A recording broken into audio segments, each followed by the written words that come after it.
Derivatives trading involves substantial risk of loss and is not suitable for all investors. Past performance is not necessarily indicative of future results. So stressful when the world's on fire. Good God. I can't look at this, guys. Like, my strategy is you buy it and you hope that you got a good spot. Yeah, but we all think you're crazy. You don't fight this. No way. The markets are freaking out and you don't think that anything is wrong? Come back tomorrow and I'll lose it all. Should be fun. Good morning, everybody. It is. I'm looking at everything and I'm like, it probably shouldn't. Anyways, it's Friday. I'm ready to check out for the week. I'm just gonna admit it right away, man. Like, I am ready. I am ready for the weekend. I still feel tired. I don't feel sick to my stomach like I did yesterday, but I still feel tired. I must be fighting something off still. Maybe I still have. I mean, my voice isn't perfect. I still have that cough. I probably still have like pneumonia, walking pneumonia or something like that.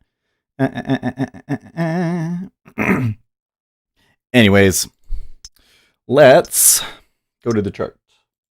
We had a pretty crazy move towards the end of yesterday. Look at the E-mini here. Is that the E-mini? Yeah. So throughout most of this, so we had the open, and then it was just kind of like this messy bit all throughout the day. I mean, sure, it's up, but for day trading, that's kind of sucks. And then just like the last hour or so, they just goosh. And then, after the close, they're up. Good earnings, things like that. Treasuries. Oops. Treasuries. They're heading down. They're actually coming back up overnight, but they're on the open. They hit it pretty hard. So that's kind of where we're at. We got a pretty clear sell bias here. So how are you guys doing this morning? Let's open up the text to speech. I think that we might be doing some programming this morning because I had this idea overnight and I just can't get it out of my head. First though, so I added some stuff to the histograms. This is actually kind of interesting.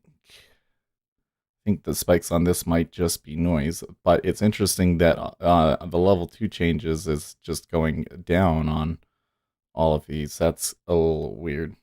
So that says to me that overall the liquidity is decreasing. Well, do we have news today? That would be a good thing to check, huh?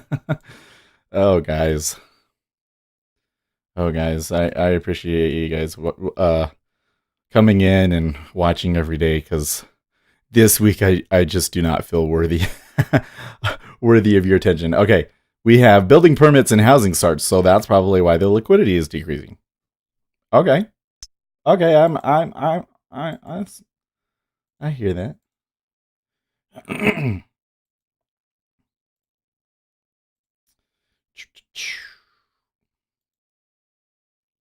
Okay, so anyways, this is kind of supposed to be like a cumulative delta version of level 2.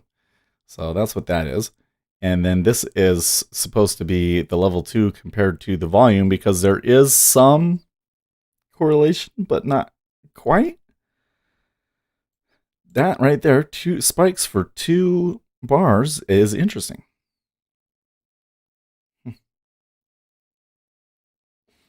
Anyways.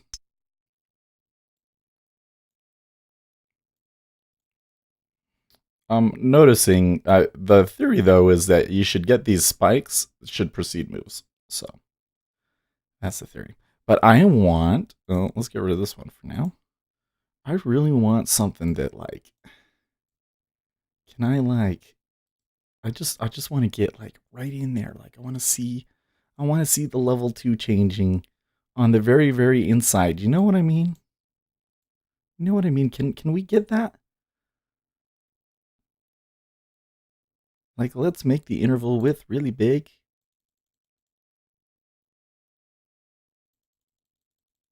We're going to make it really big. All right. Maybe that works. And um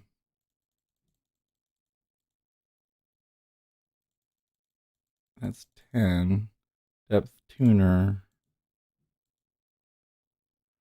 See, there's just no way to get this to, this was what, 5?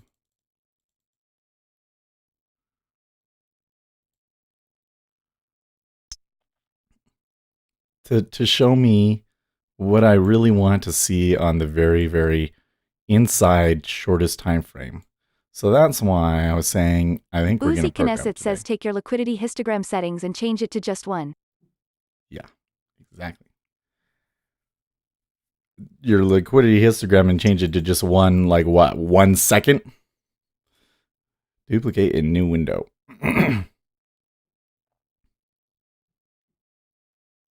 Let it load here for a second. Oh, I have some pastries. These things are so great.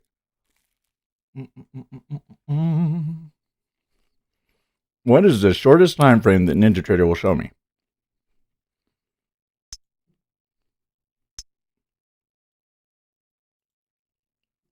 1 second.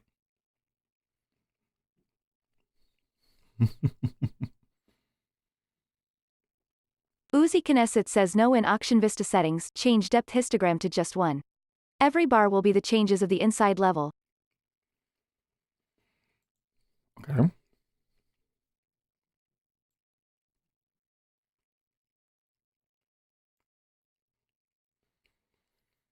All right. You're saying up in here, in appearance,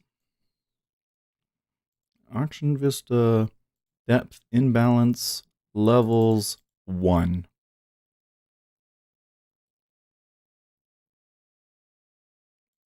Like that.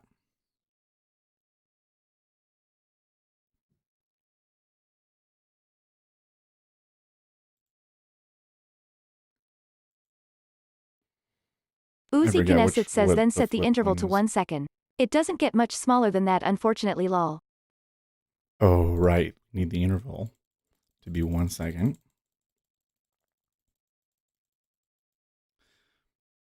And let's make the interval width way bigger.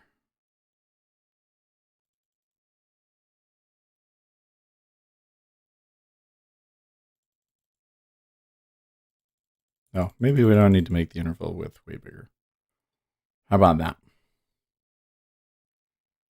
I think that's what I want to see. Yeah. I don't think I want it to be flippy. How do I change that? Don't show imbalance. Uzi Knesset says that's as small as she goes LMAO. Yes. That's what I want to see. That is what I want to see.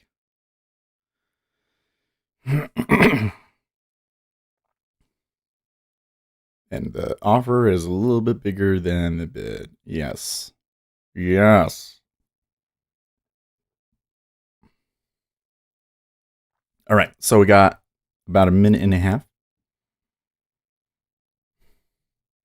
We got these right here are great and all, but we'll see what they do. Oh, this one I don't even know. On 1 second. That's actually doing interesting stuff on 1 second. Yeah, well, I guess I'll leave it, but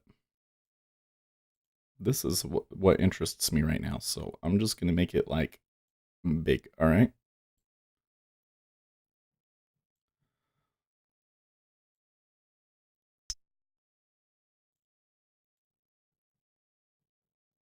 And I don't know if all this even matters.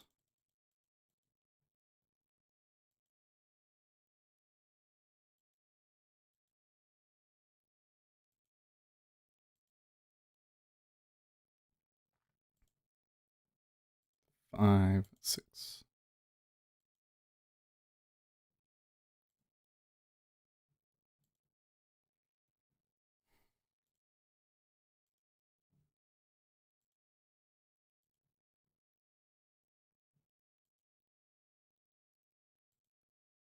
It's interesting. Uzi Knesset says the depth tuner will filter out insignificant depth.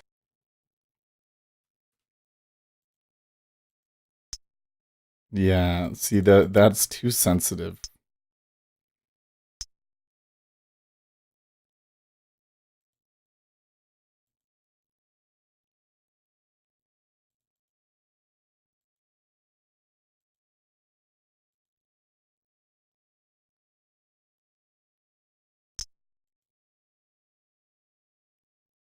Okay.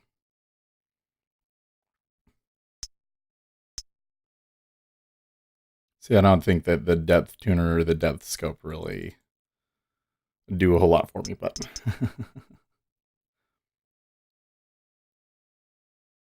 okay. So I can see there they tick down. We should change these bars. Should change the color of these bars.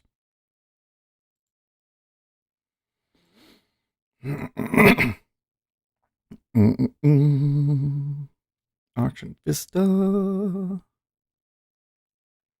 By color, sell color. Trade bar bearish should be orange. Because orange is the best color ever. It's not the best color ever. Trade bar bullish should be like cornflower blue. Can I get a cornflower blue? I like cornflower blue. It's a fun color. There's Dodge, but there we go. Cornflower blue. There we go. Red, cool. The midline should be, I don't know. What should the midline be? I don't think the midline should even have color. Maybe it should be transparent. Now, that's one thing. It could be black. It could be white.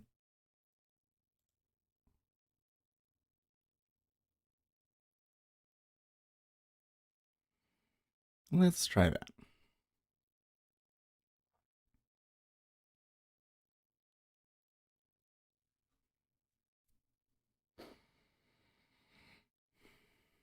No, you know what actually I want? Oh.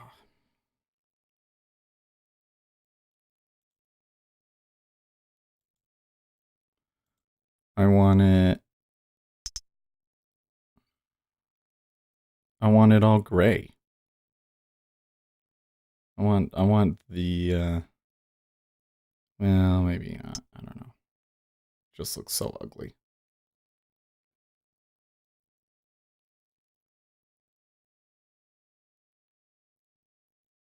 Down tick. It's kind of what you'd expect, that now there's more liquidity there, but not as much as it was there before. 1 second you might actually not need 1 second. And noticing that it took a second there for the offer to come on. This is what I want to see. Thank you, Uzi. Now I don't have to program something. I could program it in my NinjaTrader, but it wouldn't look as good, you know? Well, it probably wouldn't look quite as nice. They sure are selling it, man. So what was the data? Uzi Knesset says you're welcome, grinning face with big eyes. Do you do it? Like, how do you have yours set up?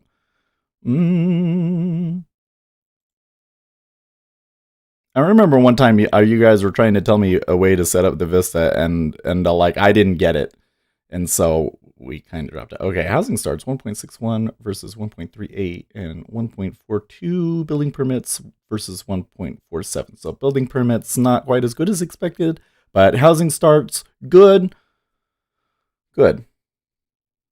It's all good. It's good. It's good. I wonder how that changes if I do 2 levels.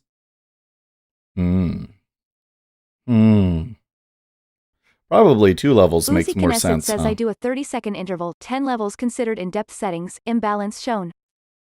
Oh, you have it show imbalance like that.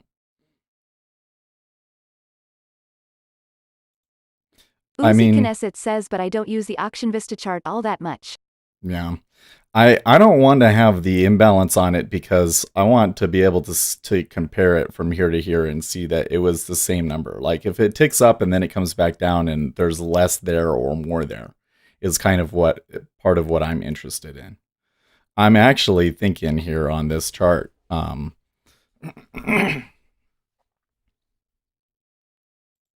like this thing right here. No, that's the one that I want. This. The flip. I don't want the flip. So that I can make this all big. I can make that really big. Make this volume. And get the volume down at the bottom. Okay.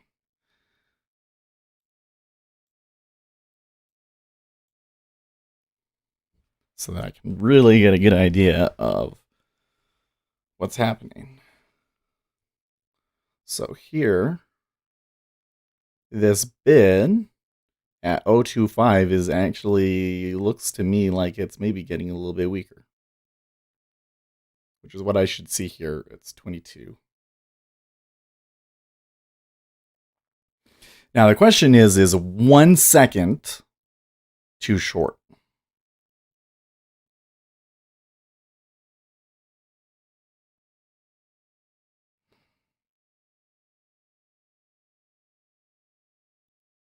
Well, when the market gets quiet, it definitely would be.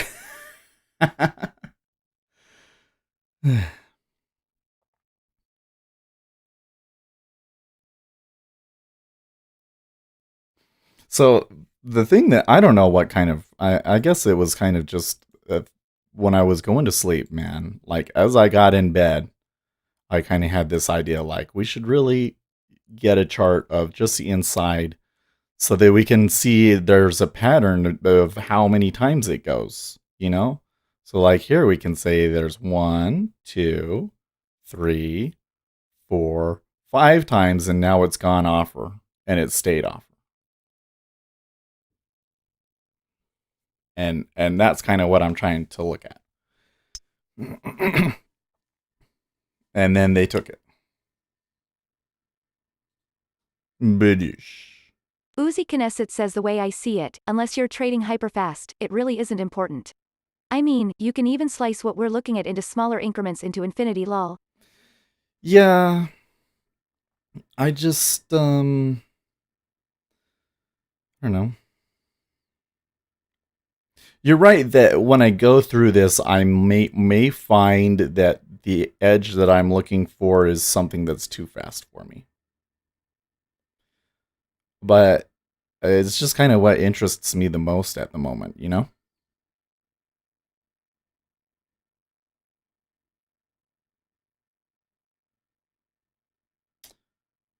Oh, that's interesting.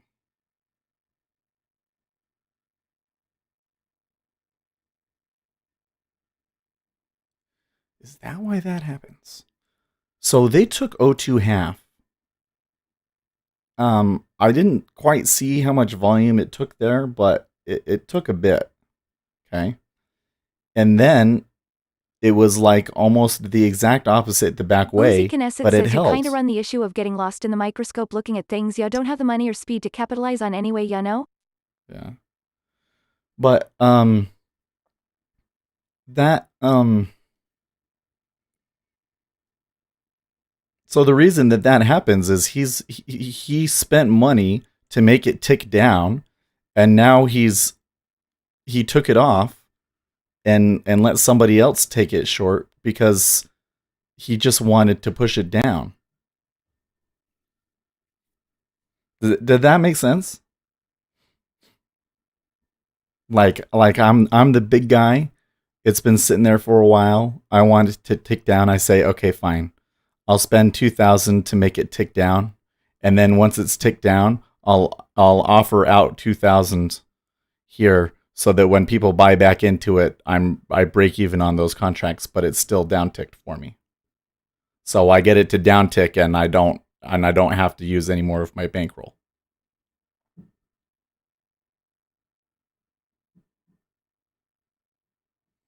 But then it's not going, so maybe, well, okay, there you go. It did go.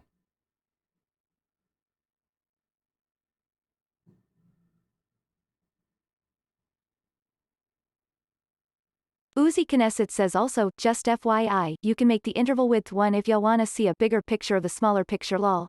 You can't type 1 in the box or use the arrows, but you can click and hold the time. Uzi Knesset says axis and drag one way or another to zoom in and out. Oh, right. Yeah, to make it bigger or smaller. Oh, actually, with the way that I have it right now, maybe having it zoomed out that far is really what we want. But and I actually do think, well, I'm having a hard time deciding if I want to show the inside 2 or the inside 1. I think it would be nice to be able to choose. Hmm.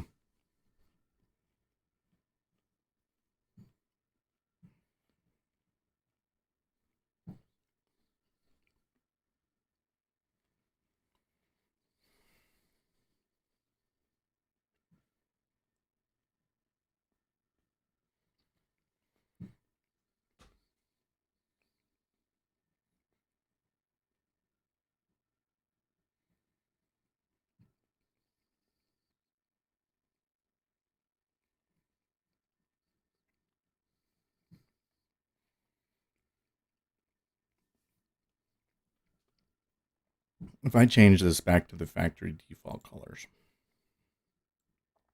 hopefully I don't regret this.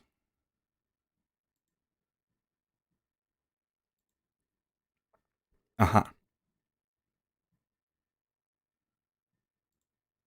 Big. Big is solarized.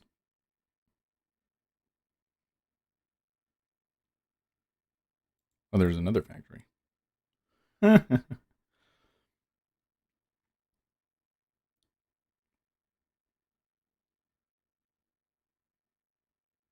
wish you could save individual parts.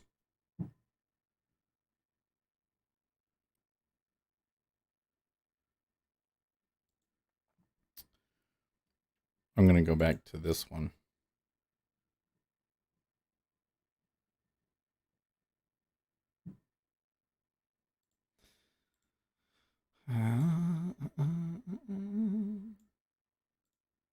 Later. Uzi Knesset says yeah, Jigsaw is horrible about that. About how you can save things, yeah. Oh, I know why I've got all this. I'm like, what the heck? It's because we don't need. Oh no, we need those two. We don't need those two. There we go.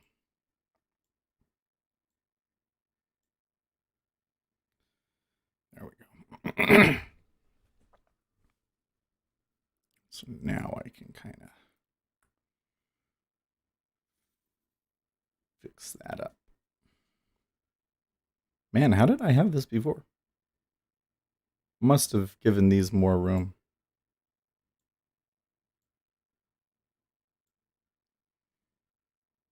Oh, I know why. It's because I don't have the order column on. There we go. Okay. There.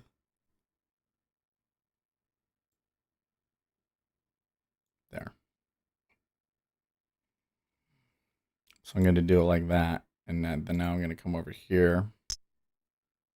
Ooh, look at that.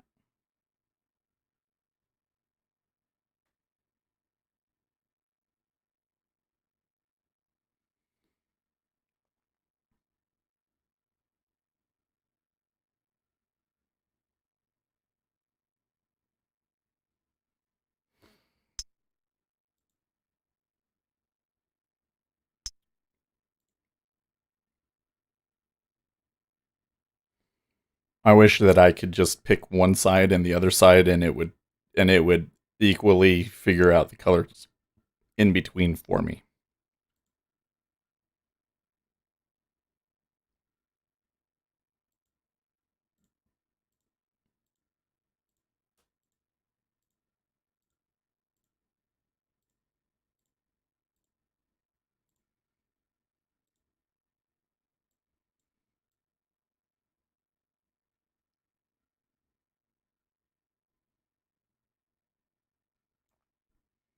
So if there's 16, you get 10 levels.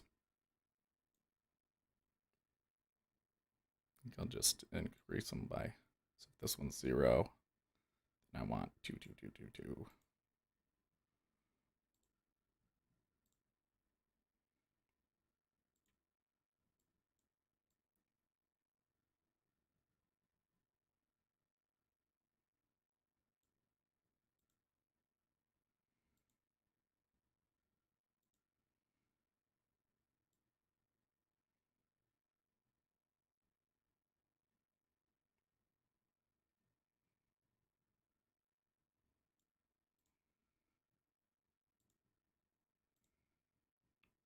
Eight.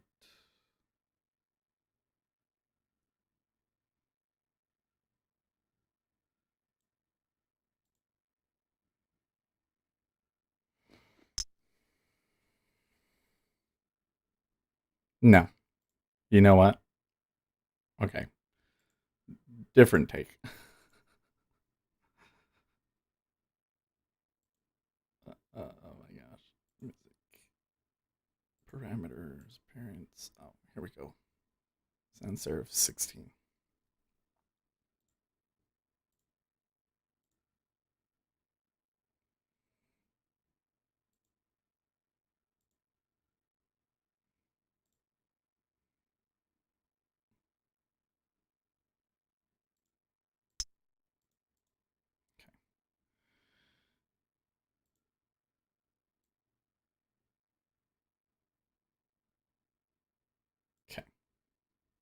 Okay. Messing around with the colors.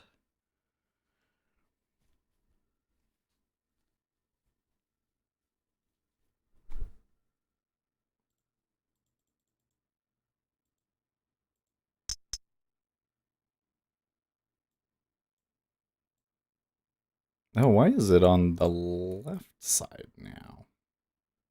You can change that?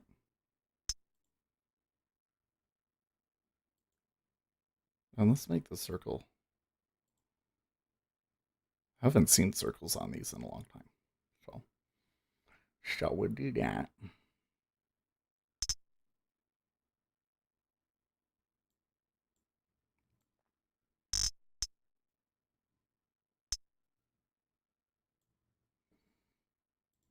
Okay.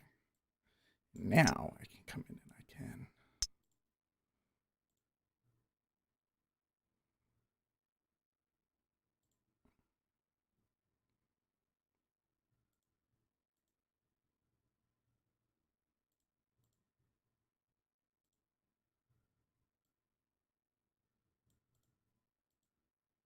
What? Here we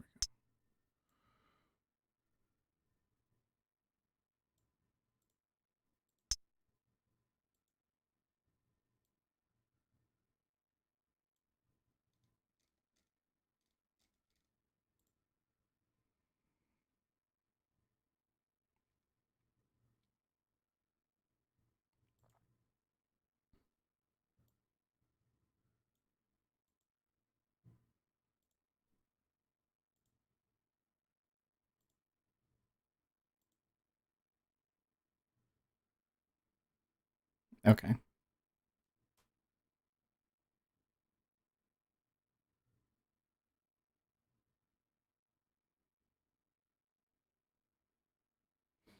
think I need the heat map colors to be a little bit darker.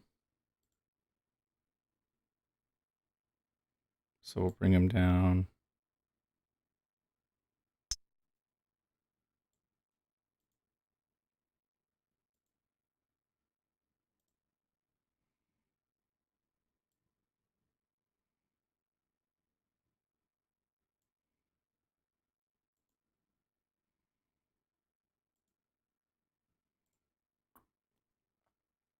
Seven to 5.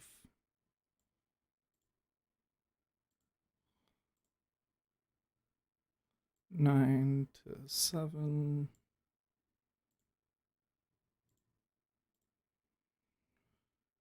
8 to 9 or so.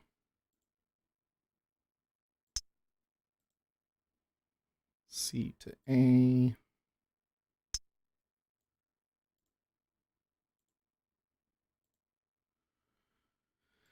E to C. Yeah. And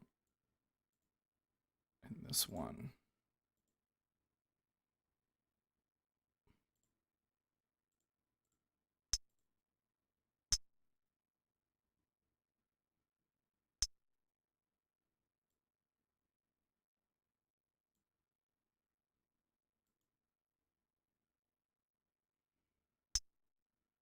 Okay.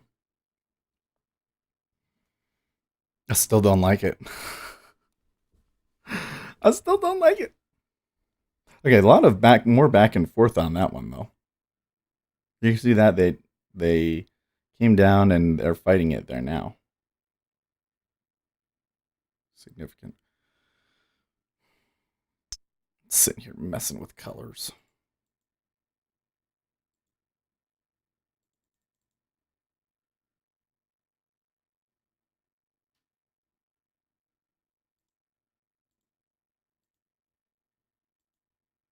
Jerry Lockbird says colors can be nasty to find. Yeah.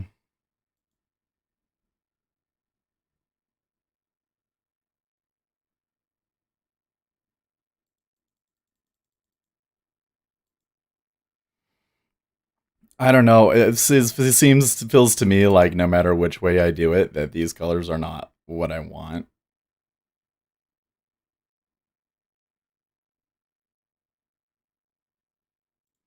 I actually kind of liked it better when it was night vision.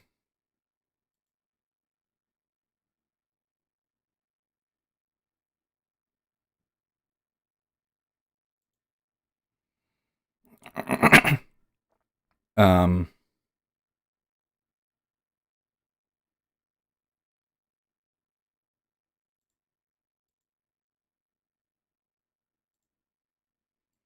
oh, I've never tried using the LTQ column. How could I do LTQ? Can I show LTQ Jerry Lockbird on... says I do hope the new Vista charts bring more options and more tools.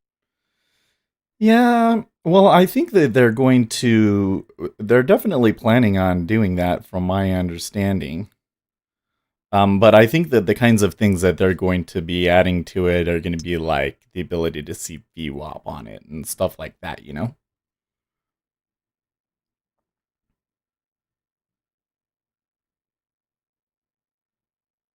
So like green, orange, and blue is kind of... So if I change this back to what I had before, I feel like that green, orange, and blue is kind of ugly, but I don't know a better way to do it.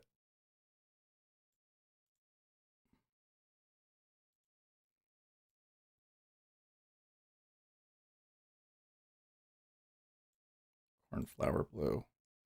And not just make the midline white like that. Okay.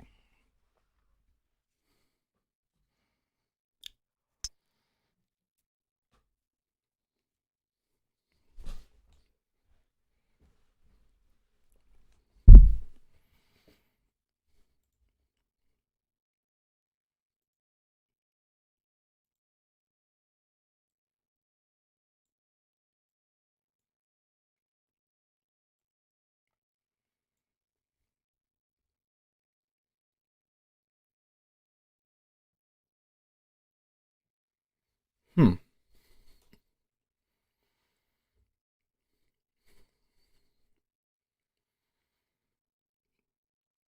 The whole level 2 changes thing?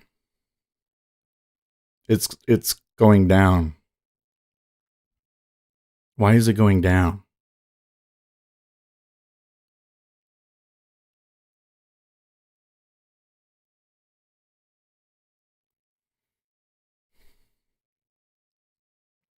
That's very interesting to me. Any theories?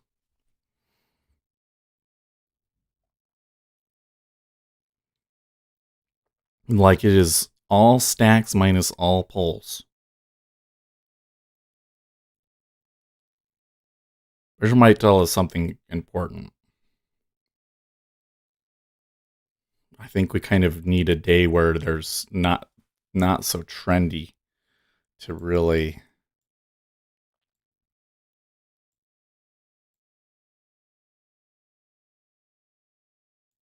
know.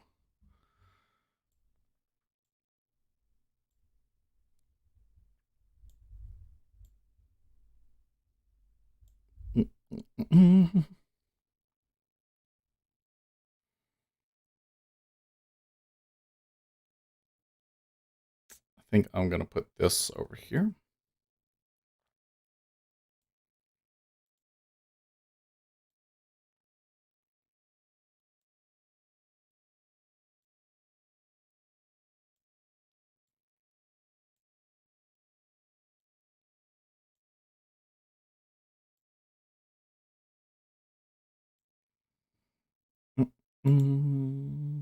Jerry Lockbird says never found the indicators in Vista much helpful.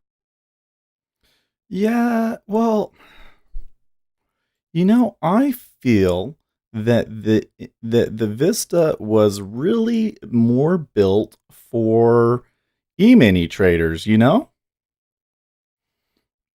That's Lockbird says do like the heat map. Or are you talking about the histograms on the Vista?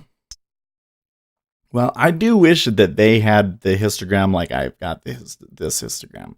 So I think that the thing that I'm finding is it Jerry Lockbird says yes. yeah. So this one right here, mm, this one right here is like all level 2 changes. And I was looking at it and I was like, well, level 2 changes does follow pretty closely with volume, but not quite. And it often precedes volume. So then I come in here and I say, okay, so we'll take the volume for that bar, and compare the two of them.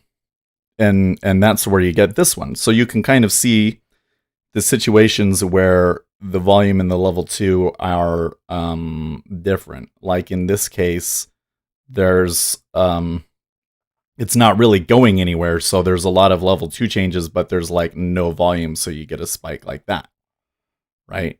Versus spots down here where there's lots of volume compared to the level 2 changes, and so it kind of goes down. It doesn't really show that very well. I don't know if a ratio is necessarily the best way to show it, because how do you show when the volume is really big compared to the level 2 changes?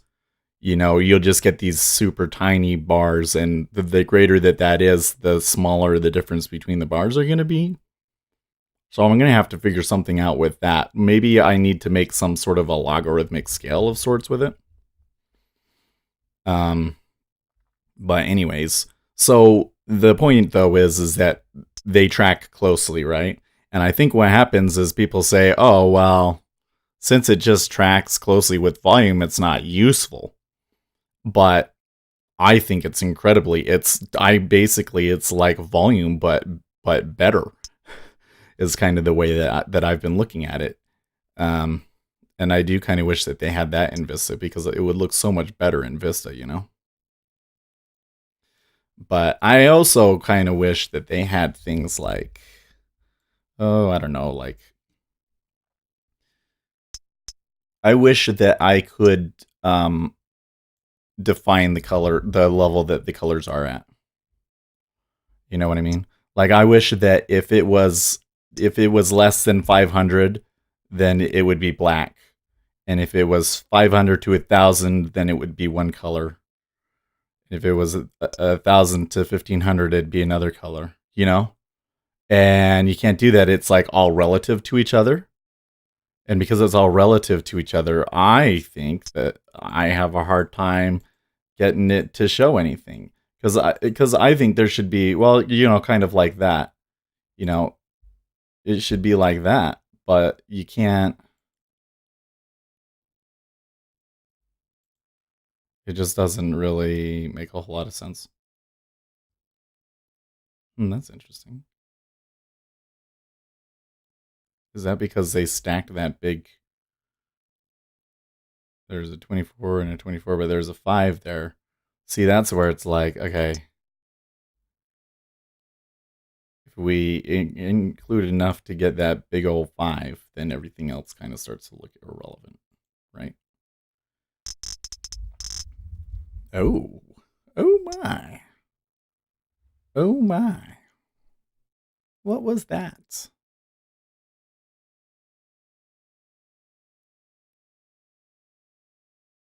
That was a bunch of volume, and look at the way that they held that.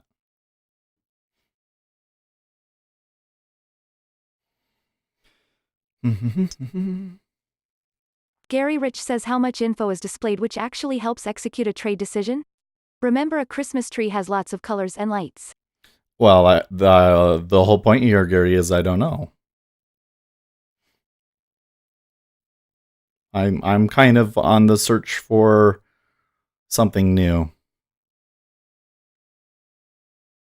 I think the thing that I've seen enough with what I was looking at with the previous thing to realize that I need to do some different things. Okay, what's with that bar? What's that color right there? What does that mean? Bearish? Oh, neutral. There's a neutral color. What's that? What should I make that color? Maybe I can make that one yellow or gold or something. And gold isn't. Does that? Oh, that's not what it is.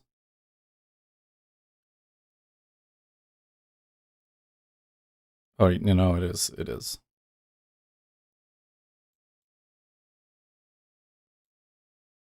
What if we just make it white?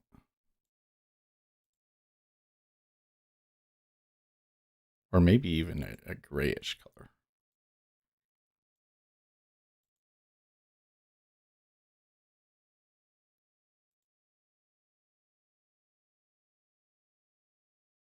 Come on, change for me.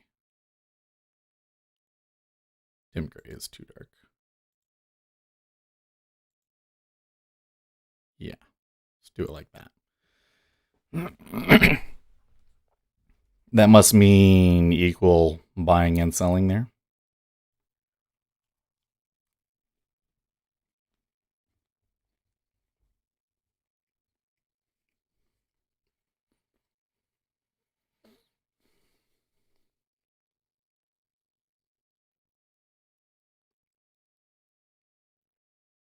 My, oh my.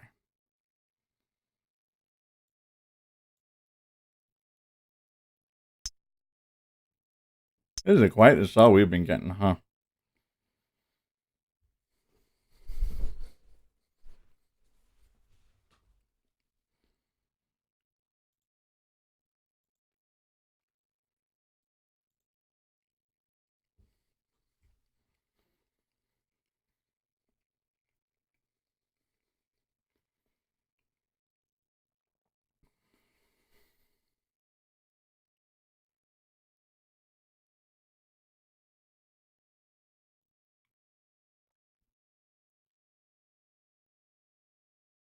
It's kind of interesting how when we were up here, there was all this liquidity here.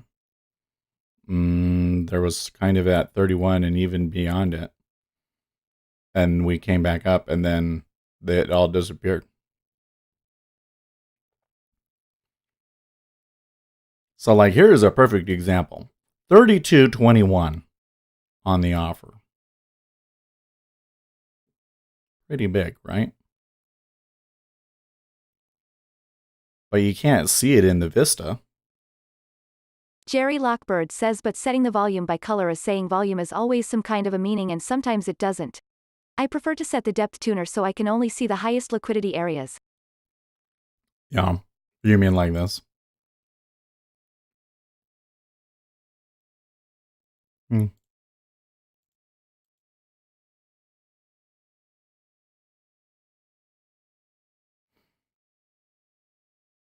Jerry Lockbird says yes.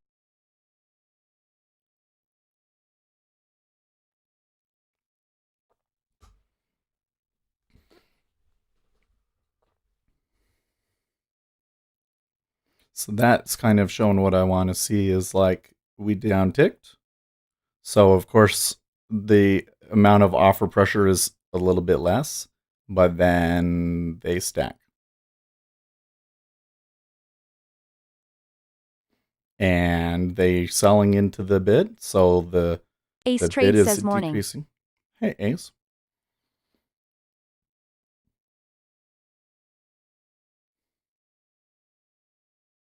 Now, trying to look at this on the E-mini would probably be dumb, huh? And the other thing that we can see is that the amount of orders on the Ace Trade inside is says short increasing. 3,325.75. Really? Uzi Knesset says morning at ACE Trades. Ace Trade says at UZI Knesset morning.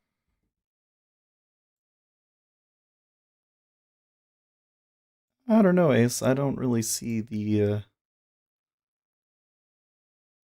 well, on a short-term basis, of course, it is a sell. But, you know, especially after that close and everything last night, I'm really hesitant to sell the E-mini. Well, I think we should just take it. Because I've got it on sim here. Oh, Gary Rich says at Ace no block shit. sell. No. If I had a nickel for every time you said that. Oh. Yeah. 25.75.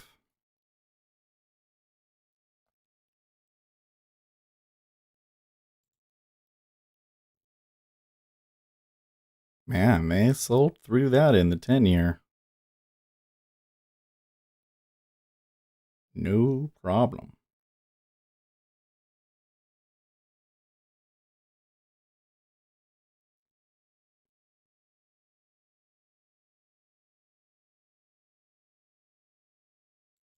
Okay.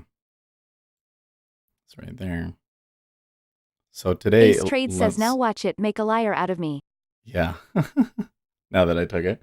Well, let's just, we'll give it the 4, and we'll just do it with one contract like that. Okay.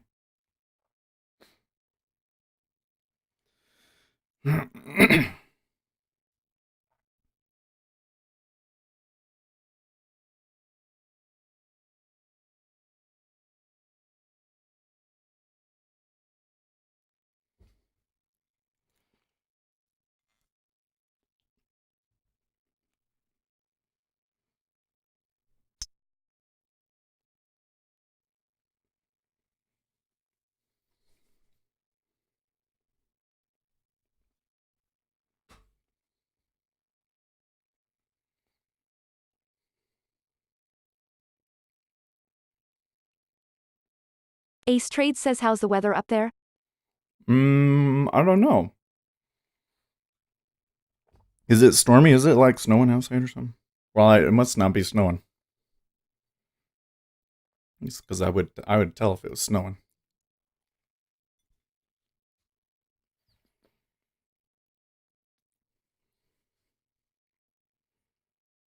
Hmm.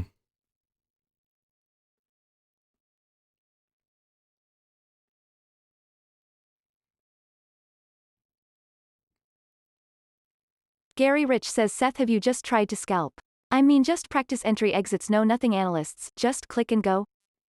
Ace Trade says they were talking snow day for schools, but it didn't snow more than an inch. I don't know, Gary. Kind of depends on what you're going to consider a scalp, you know?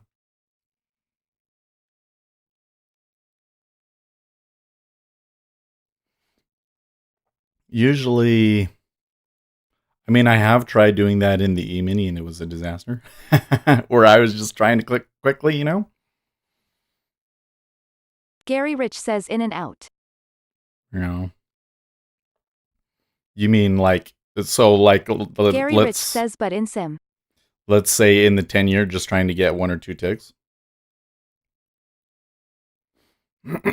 Trade that you're only in for not even a few minutes.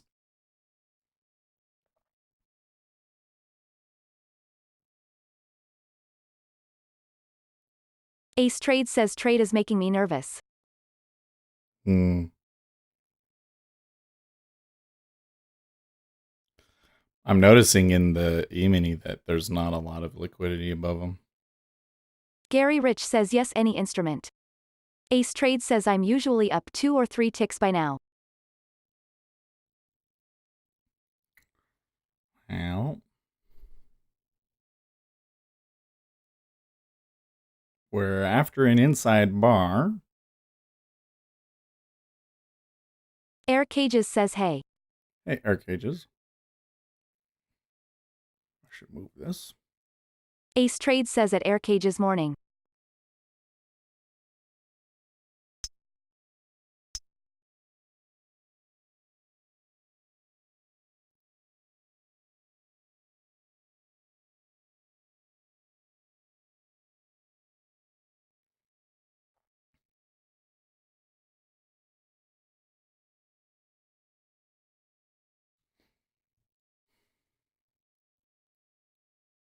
I'm looking here at this bid and wondering if they're gonna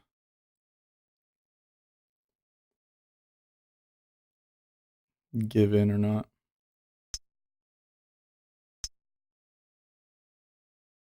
Really should just be short instead of dinking around with that, huh?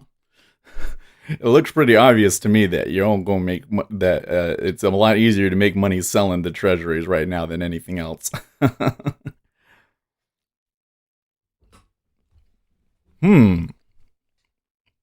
Stacking.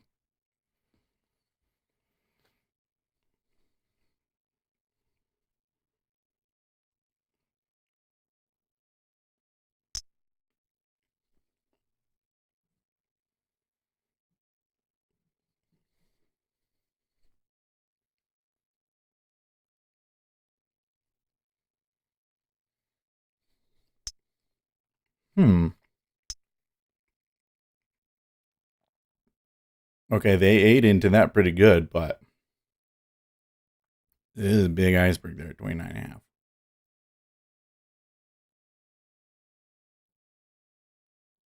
Ace Trade says there we go.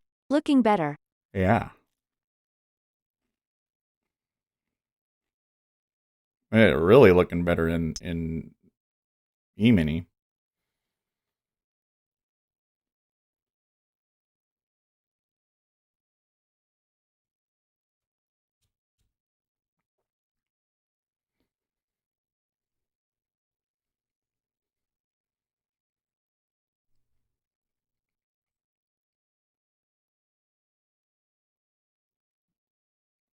Ace Trade says multi-lots take first profit at 1 point, move stop to break even. Okay. Uzi Knesset says got some light econ at 915.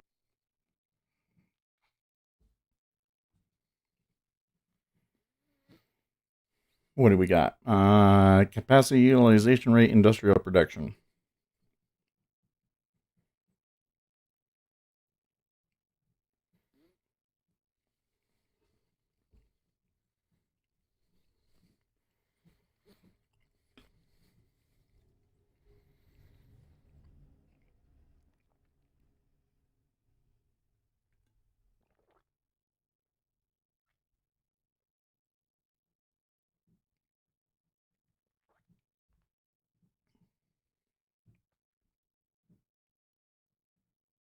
Yeah, what just happened there?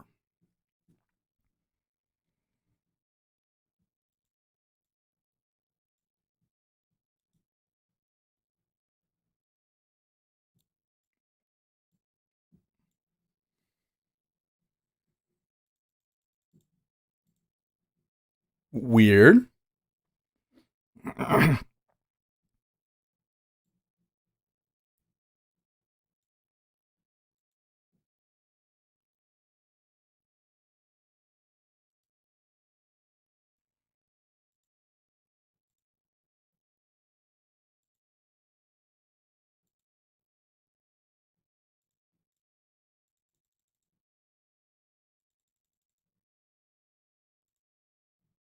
Uzi Knesset says lol that's a new one. Beat. Peter.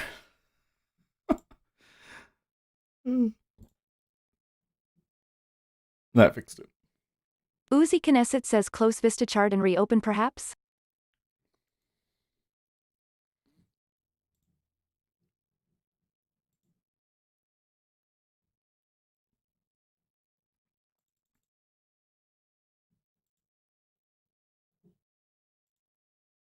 I actually kind of like it at 1.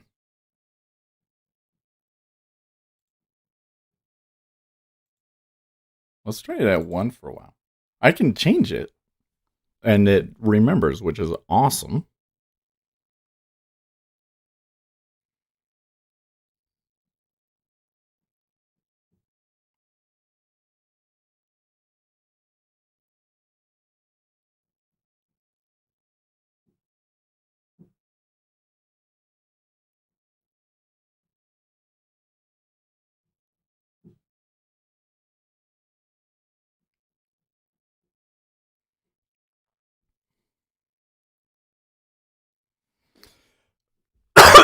Hmm.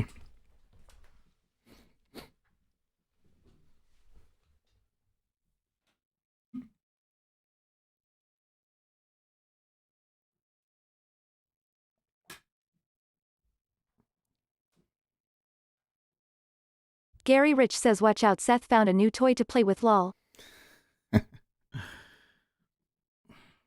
Ace Trade says I don't know why I was worried, the market always does what I want it to, lol.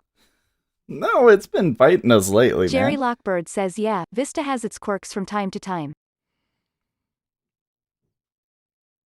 It was pretty good, but it's not, doesn't look like I'm sitting here looking like I'm gonna have to take the 1 point. I'm just gonna let it sit and see if it gives me the 2, but because I kind of want to see the probability on it too. So is that a, oh, there was a down tick and it came back up, I see.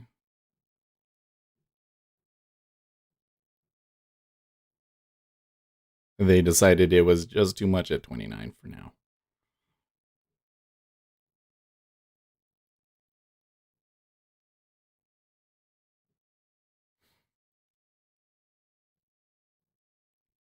Wow. I was just thinking about Gary Rich talking about Seth found a new toy to play with, but like, I feel lost. I feel so lost. Like, Ace Trade says it's a half day today, for trading, right? And closed Monday? I don't know. We can look at that in a second. Let me finish that thought. I mean, I've done a lot of just looking at the DOM and seeing signals and taking it, and I think, okay, cool. 2 points and yes. A lot of the stuff that I was using recently that I had success with, you know, after a couple of other things that I was looking at it yesterday and the history and everything, I'm just like, you know what, it's not gonna work. I need to do something Ace different. Trade says too. And so what's the different thing that I should do? Well, I think it's time to start looking around and seeing what we find interesting and trying to test it and see if we find something good Uzi through Knesset that. says I think Monday is the half day. That could be. I don't know if I get Monday off. I don't think I do. I'm pretty sure that's the day that it's not good to trade though. So the I was thinking about Ace all Trade this. says it Uzi Knesset makes sense. And I had my histograms, and I was thinking, well, okay, what's the deal with my histograms? And maybe there's some better edge that I can pull out through that. And then I thought, well, you know, though, when I look at the DOM, I'm mostly looking at the inside. So maybe what I need to do is I need to find a way to look at the inside through a chart. And maybe there are some patterns in the way that's Uzi the inside Knesset that I says can CME define drops better. these big dopey unnecessarily complex Excel sheets for their holiday schedule. Low. Friggin' boomers. Right. So I want to look at this inside for a week or two And if there's a specific setup I see that I like, then we can start forward testing that. Now, if you have an idea for an edge that you think would work better for me, I'm all ears because I really don't feel like okay, interesting. They're buying into that 31. So I really feel open to trying new stuff right now.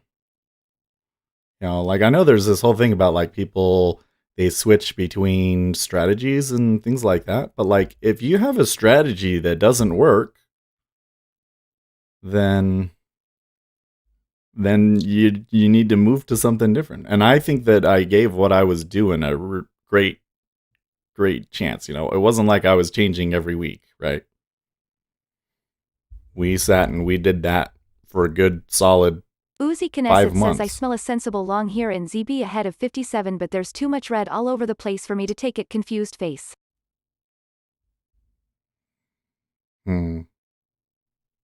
Well, this move up right here at the moment still looks like a pullback, but I could be wrong. It sure came out fast, didn't it?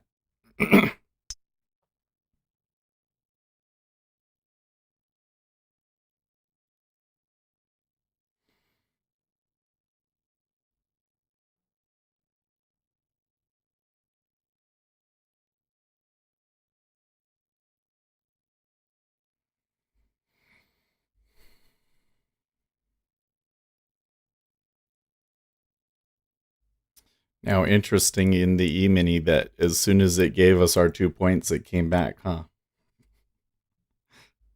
See, this is why I think I'm having the problem that I am in the E-mini is that the signal is in the current market is probably only good for 2 points most of the time.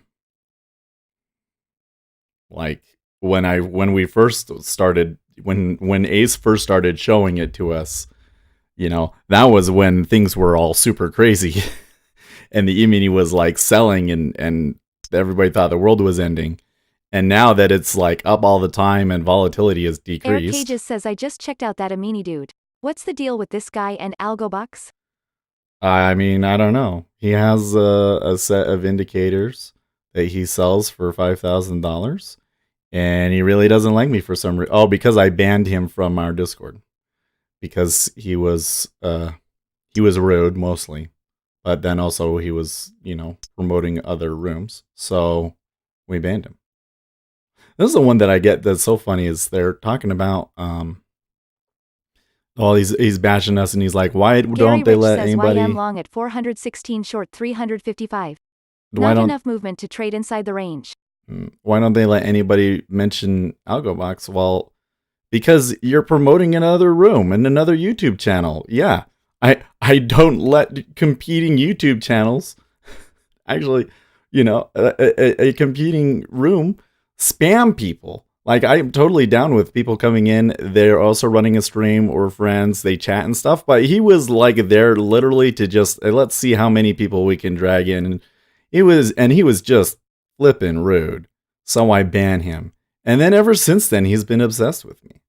But I think it's just because we have a really, our channel has been growing. And it's completely organic too, which is so cool. I mean, I really don't put a whole lot into promotion like I should. Uzi Knesset says $5,000, eh? Sounded like a fucking deal. Right? I can't imagine a charting package being worth Jerry $5,000. Lockberg says it all depends what you're doing. I just focus on the DOMs. Too many charts, indicators add up to the confusion, paralysis through analysis. Jerry is awake says you brushed his ego lol.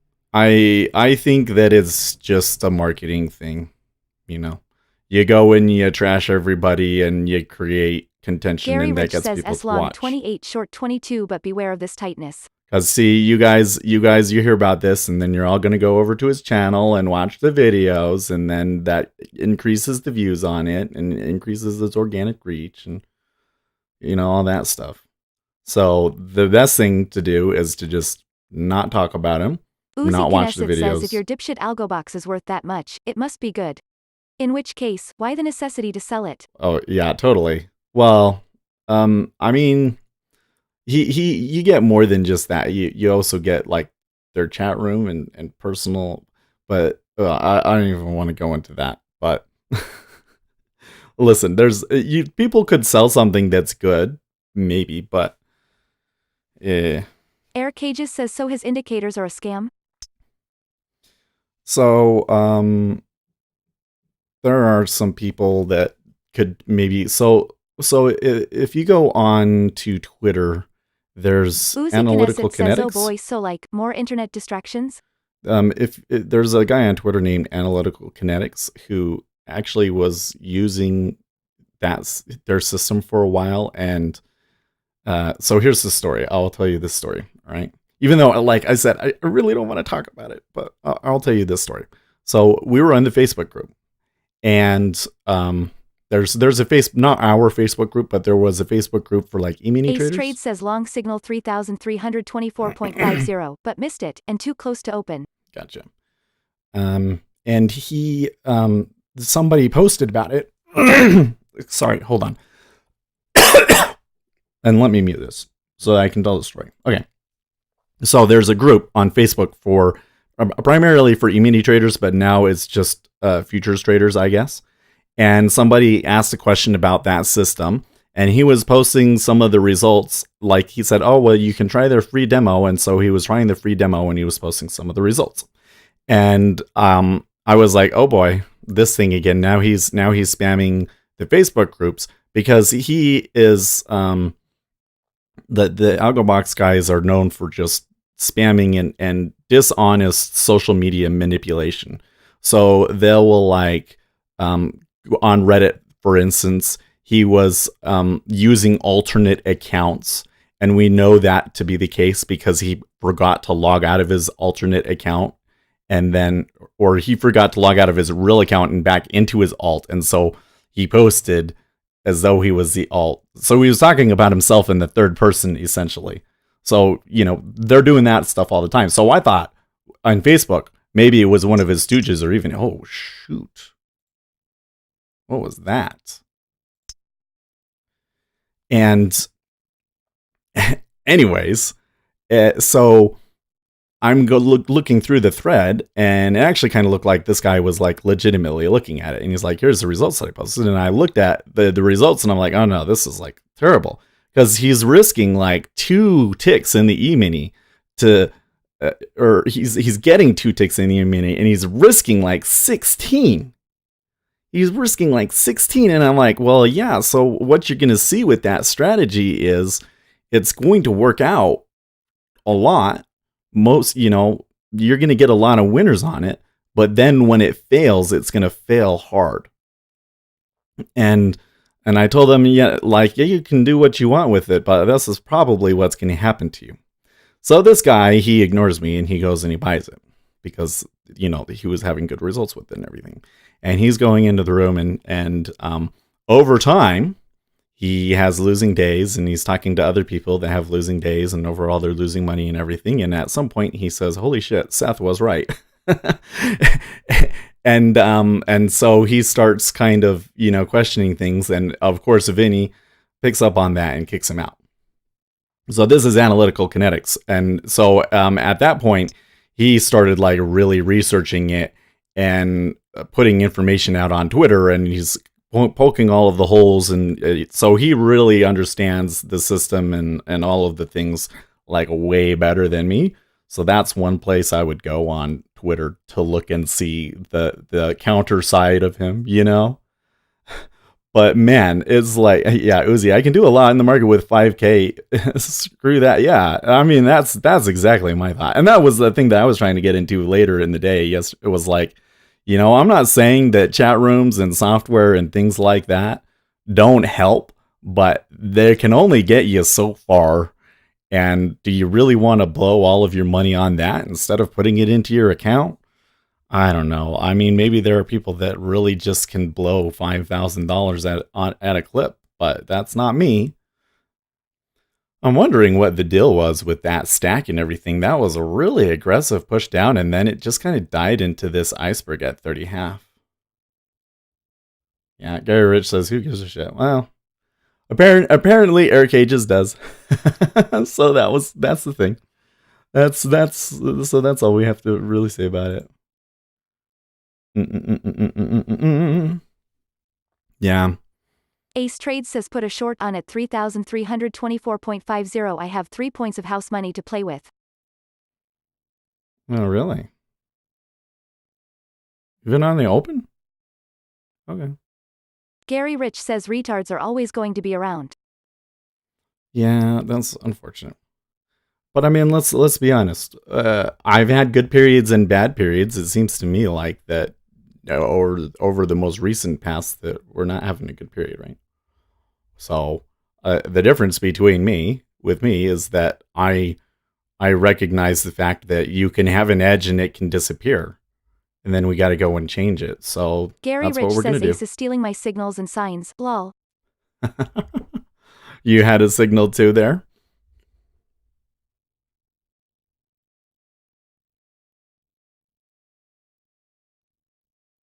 Uzi Knesset says it's like watching the dimwits on the Forex Factory forums trying to butcher 6 data points ONLT to reinvent the fucking wheel. It's dumb. Butcher 6 data point. Ace Trade says at Gary Rich my guy on second is so helpful. Well, I mean, here's the thing. Lucas says Seth, are you going to give yourself a hard line by which you try to make it trading or give up underscore? Nope.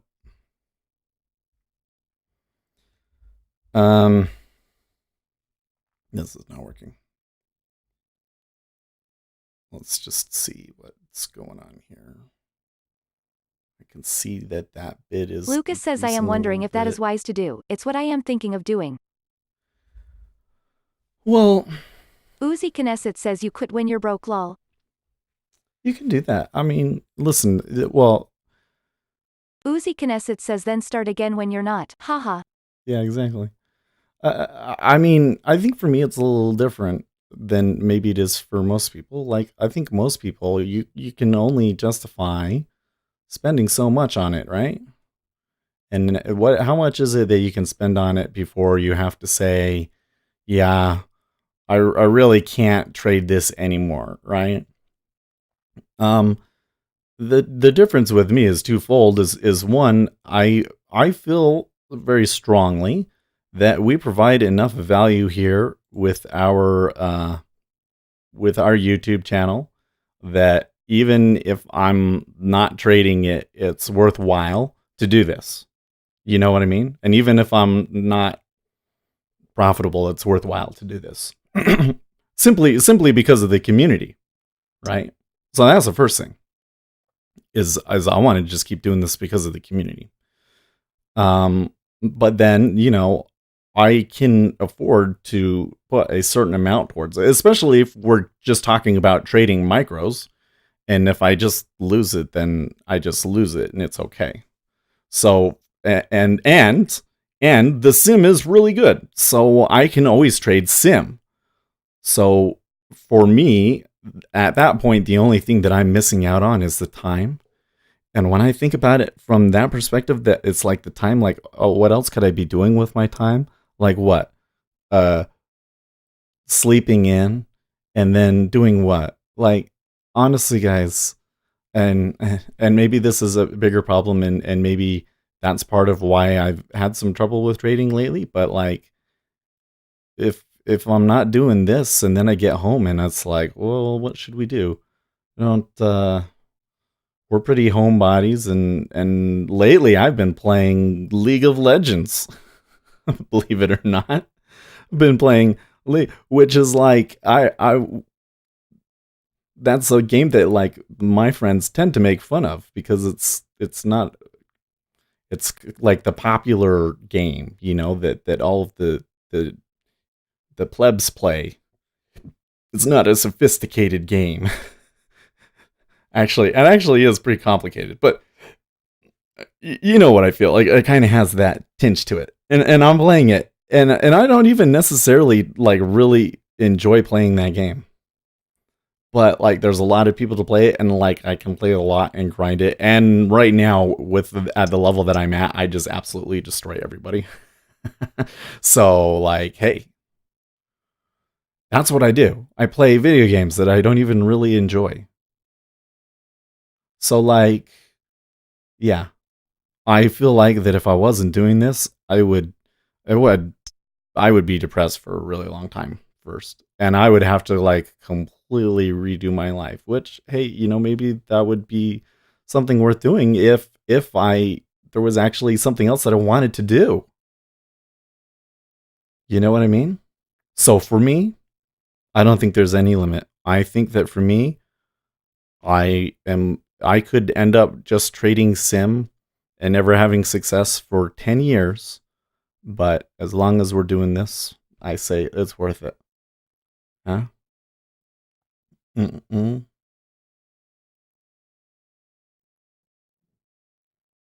Mm-mm-mm-mm.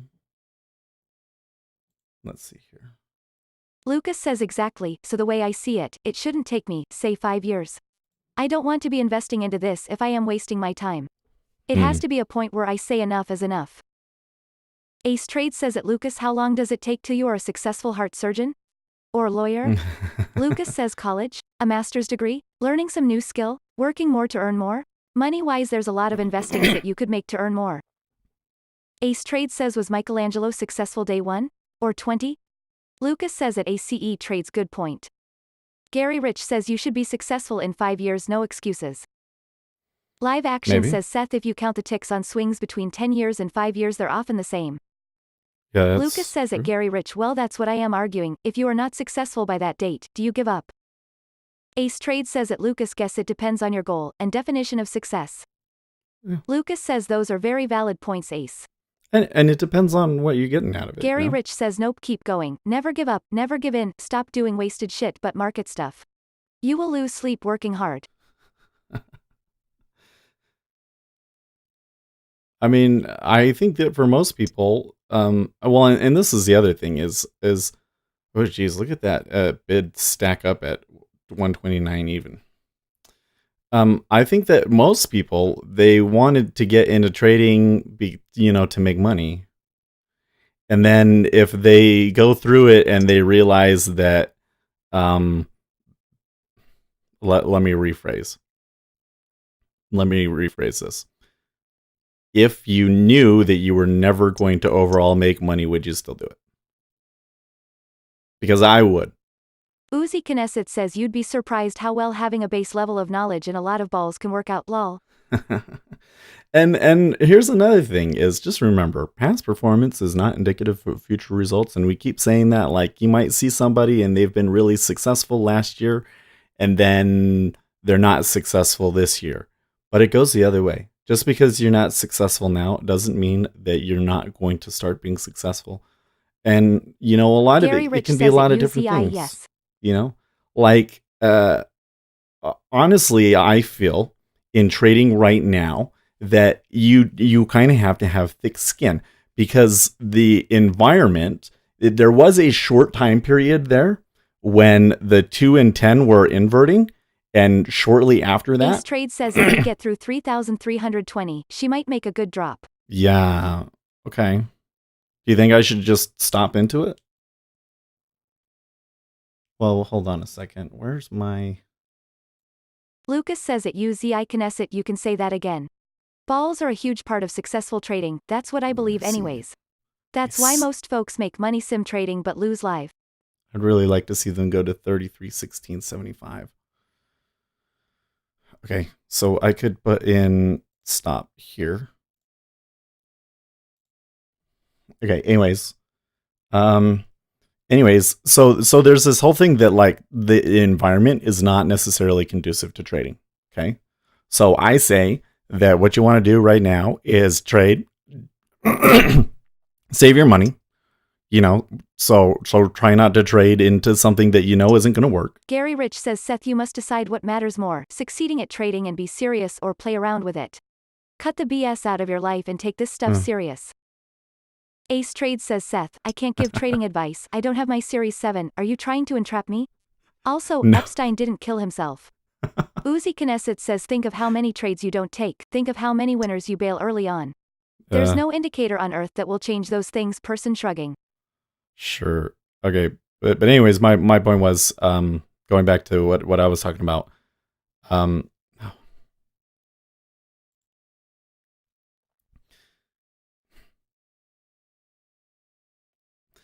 the trading environment right now is very difficult for retail traders. There's not a whole lot of short-term opportunity. Luis Alarid says sorry to bring up Algobox, but his YouTube Jan .3 video at 47 minutes Yes, he I mentions your know. name and badmouths you and says I Jigsaw know. is a scam.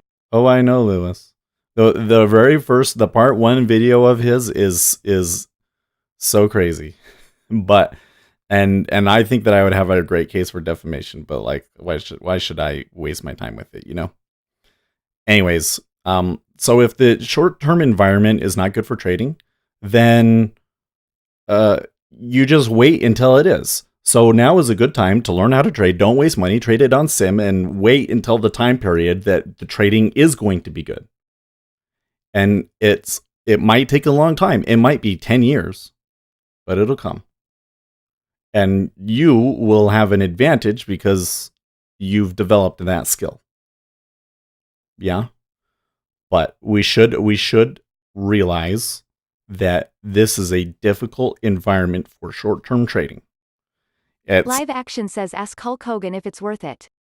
It's a difficult environment for trading treasuries because the money has been coming out of treasuries, the treasuries have been going down.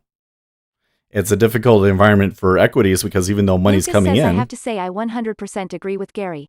I feel I am wasting so much time by not cutting the BS. Well, yeah. So Gary's kind of getting at this other thing that you guys kind of get into all the time that I disagree with, just to be frank with you guys, okay? So you say, cut the BS. Okay, sure. You want to have a strategy that is cut and dry. And I think that you want to have a couple of different things. You want to have a very clear setup and entry, and you want to know like what you're supposed to see after it happens and what you're not supposed to see, and how much you intend to get out of it and things like that. There's a really good webinar in Futures.io about this that Jigsaw did that you can go and look at. But he lists out a couple of different things that he wants to see in a trade, okay? And when you have something like that that's really well defined, and you have maybe you might have a few of them, like maybe you trade 3 of them or something like that. But you want to have like a very specific setup, and then you can just focus on that. And you know, but but there's always a possibility that that's going to stop working. So I think there's this whole thing that like, yes, you want to consolidate things down for your trade, but that doesn't mean that you don't want to be looking at other things. I think you should be looking at other things so that in the future, if you need to incorporate something different or a different trade or it's a different environment, you will be able to make that adjustment. Right? And right now, the strategy that I was using clearly wasn't working, so I've been spending time trying to find something new, trying to use different theories and investigating and programming into things to find some new edge. Oh, honestly, by cut the BS, I'd say stop programming or messing with stuff while the market is active. Well, sure. Well, and sometimes I'm talking and I get distracted. Like I paused there for a second because I was like, okay, this is a spot that I really want to pay attention to. And I'm going on way too big of a rant. But did you see how they really, really pumped the market up there? And they went up like one tick and then it came back down and it disappeared. If my price goes offer again, I think that the treasuries are going to have a pretty decent downturn. Because look, there was this stack and everything, but look at the cumulative delta. They actually sold it more. That makes sense. Everybody else that has that problem should cut it too. I tell you what, Ace, they went right to that 33.20 and stopped.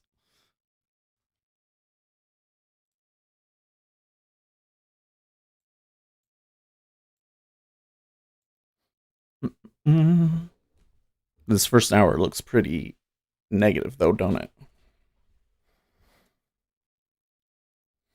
Ace Trade says almost like they are listening, lol. Yeah. Maybe they are.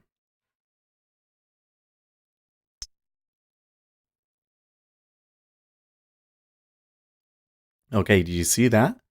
That time, they tried ticking up, and now there's a big stack at 1/2.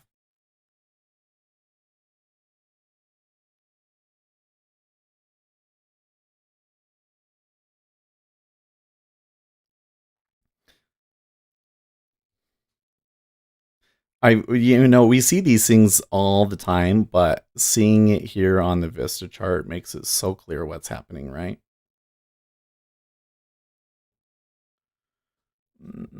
Where's my pen?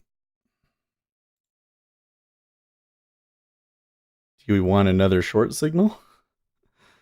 Well, it is now 7:45, so if you have another signal, like either way, I think we should take it. You can see right here. Badoom. Badoom.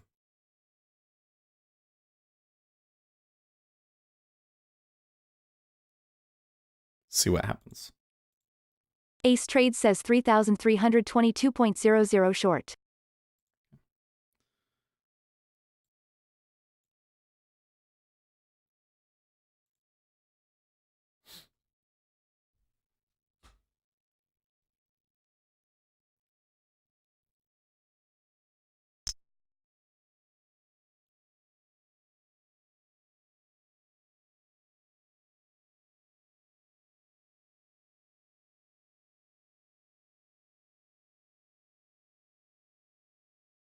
Ace Trade says I'm still short from 3,324.50.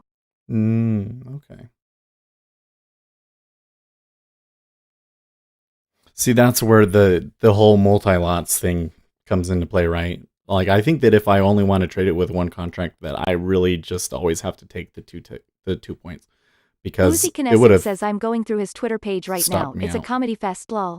Oh, yeah, his Twitter account got banned. Yeah. Okay, interesting. So the big order at 1/2 moved up. Uzi Knesset says no, it's there. Algo Lover says GM winking face. Well, he's created many.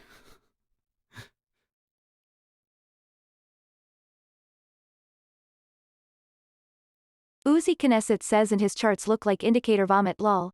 Yeah. Algo Lover says 7:45 a.m. Algo Lover s if buyers hold their pullback above 3,315, then 3,331 target. If 3,315 breaks before trading higher, then anticipate a deeper pullback, nerd face. Ace Trade says sorry, 1 point loss. Yeah, that's fine. I want to just take him like straight.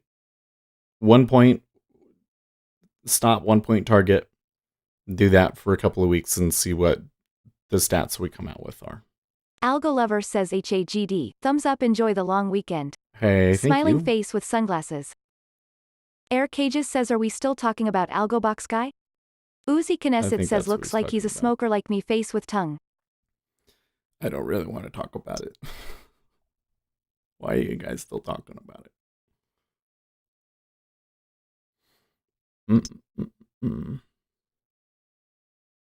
You're just goading me into telling you guys more information. But I just don't want to be. Uzi Knesset says okay, I stop. There's plenty of stuff out there for you to read about it. I totally get, like, the whole thing is crazy, but like, as far as I can tell, there's nothing we can do about it. So I digress. Okay, so here is a case where maybe having Air Cages says spill the tea, Seth. To two is kind of would maybe be helpful. No, not really. It's really interesting. It's the inside. This just looks better. Well,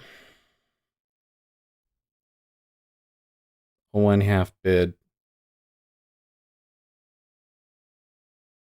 I think regardless of what happened there, that Gary Rich says, Seth, do you think he will sue you? Come on, it's intimidation tactics.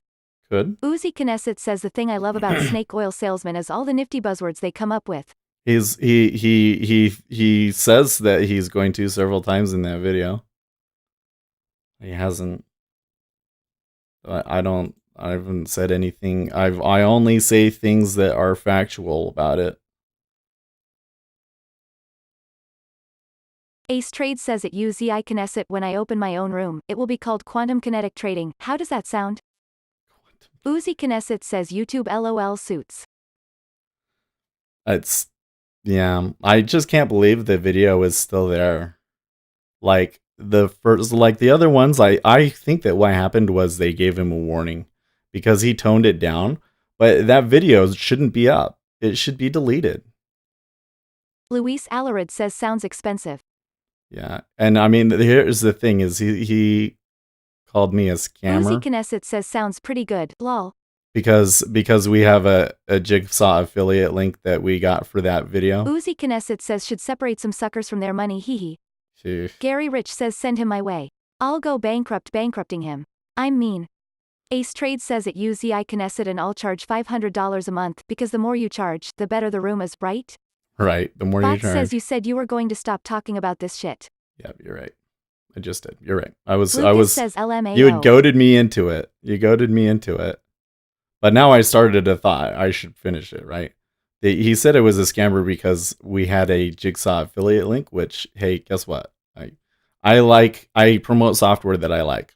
And we have a link, and if you click on the link and you buy Jigsaw, I do make money. Eric Cages says which video was it? It's the first one. Because there's like 5 parts. The first one is the one that is the worst, okay? And that's not scamming people. That's you're allowed to do affiliate marketing. It's okay. Okay. And I think that I have a really good case for defamation based off of that, but I'm not going to bother with it. Ace Trade says okay, away from keyboard, locked in 1 tick profit. I want it to be down to the low teens when I come back. You really think it's going to go down today, huh?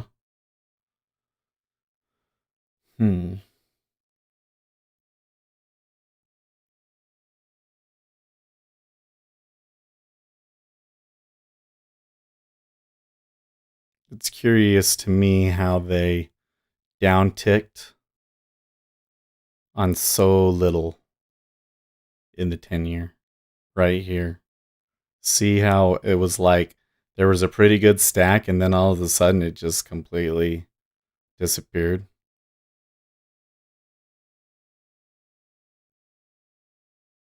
There's a pretty good stack. Ace Trade says I don't think, I have no idea, no clue, and I laugh at people who act like they do. Okay. They downtick and then they tried to pulled it up, but like it's teeny tiny little volume and it's like a huge reaction to it. It seems. Oh, maybe that's just happening because it downticked and there was the 3,000 on the inside. That must be why.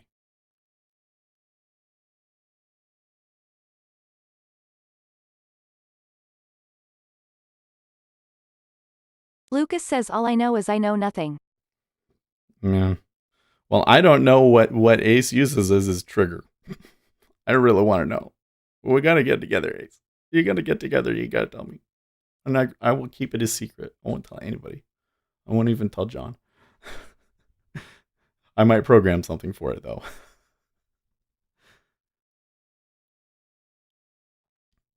and see if it works on ZB or something. Why is the liquidity decreasing?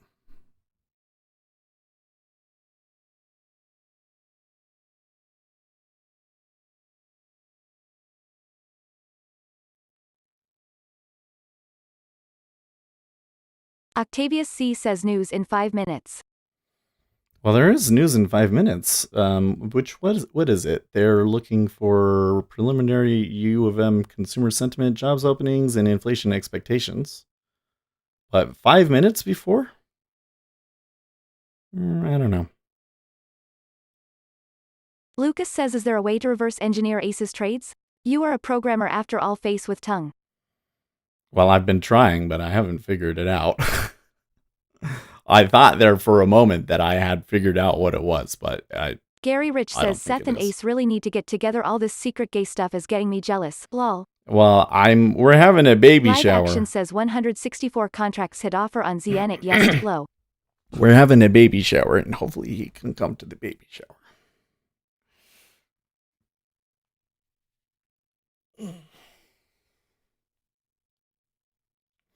I have an indicator, so like the thing is if I have a chart and some inkling of what they're using to make the chart with, I can usually, not by decompiling the code or anything like that, although we can do that. It's hard and probably not worth it, but you can do that sort of thing. But no, I think that I for most indicators, if I have an idea of like where you start from, that I can just kind of fool around until I find out how to make my chart exactly like yours.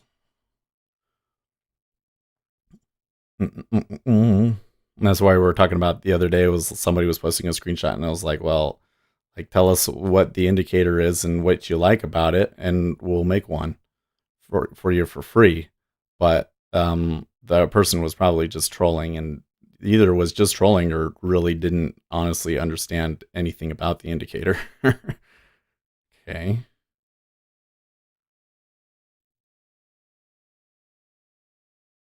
Jerry is awake says, are we going to have a repeat of yesterday? Gap up into trading range. Oh, I think that that's a good possibility, Jerry. They've been selling it Jerry here and Lockbird everything, says, but Seth, have you played with footprint imbalances? footprint imbalances. So, I mean, yes, I maybe. I don't know. It's not something that I've built a specific trade off of. But you're talking about like on the diagonals, right? Like right here. Let's just say if this was the end footprint, 4,000 sold and 10,000 bought, and then you move down and you want to sell it based off of that. That sort of a thing.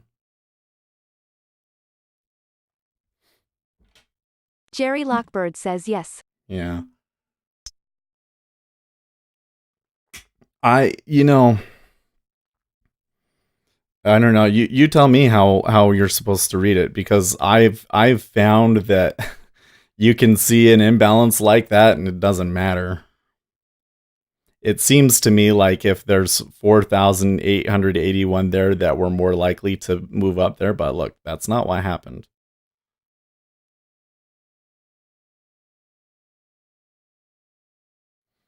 And this thing over here, if I can show you guys,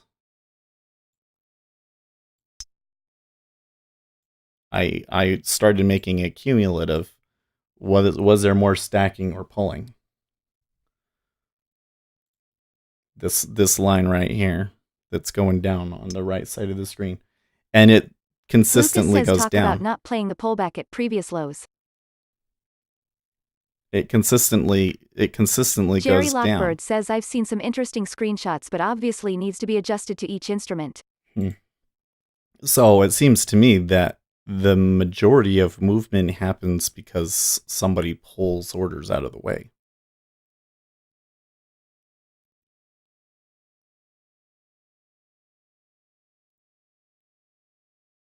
In other words, I'm starting to believe that we should try reading more into large pulls than we Bot should says they into look large cool. stacks. Footprint imbalances in the marketing brochures. Yeah.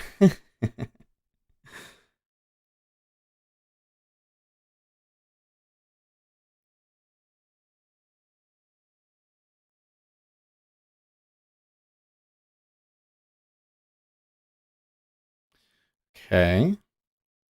Oh, I wanted to use the Jigsaw news for this sort of a thing, and I completely forgot about that. Jerry Lockbird says, yeah lol.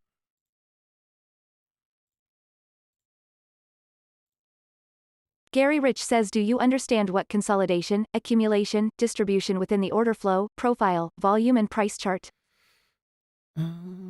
Well, yeah, but those can be deceptive. Schultz was 6.8.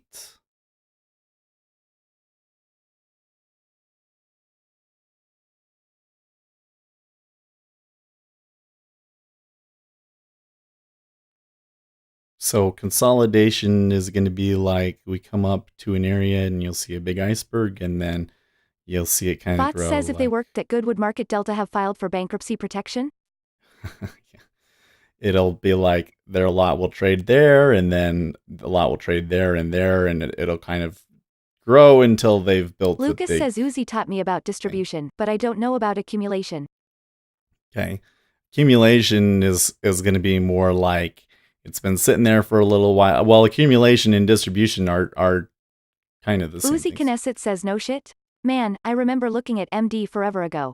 The difference is that accumulation, I guess they try to be a little sneakier about it.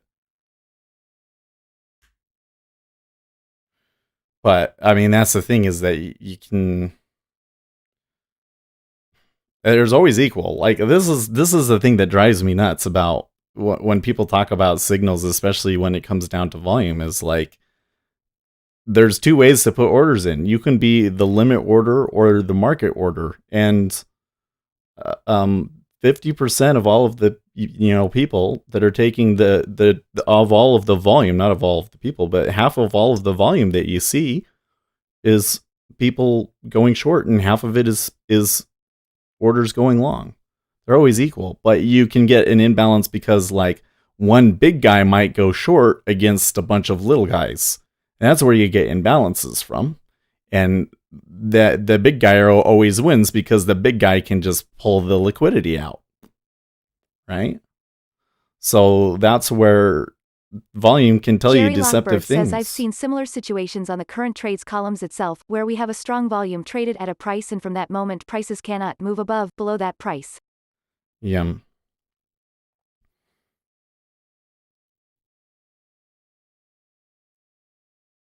Well, anytime that we're having a trend and you see a lot of volume, I always say, especially if it's like a 10K iceberg in the 10-year, you might Eric want to Aegis says think I really about. think you should sue AlgoBox. You would be saving people from being scammed and losing their money.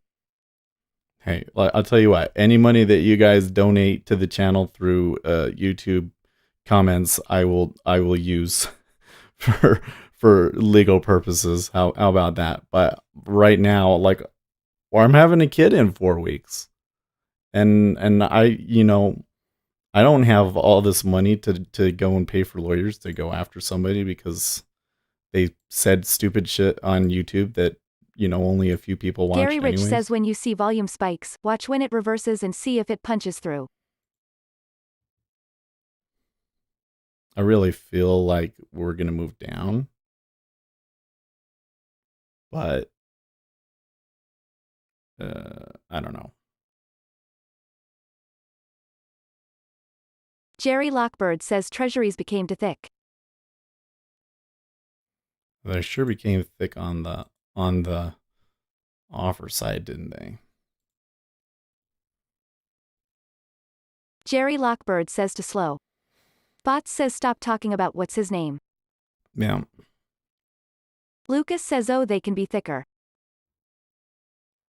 Yeah, 2,500 on the inside isn't. It's actually been thicker earlier today, right? If we go back here, remember back here, for instance, that was thick. That was like 3,000 on each side, 4,000 on one side at one point.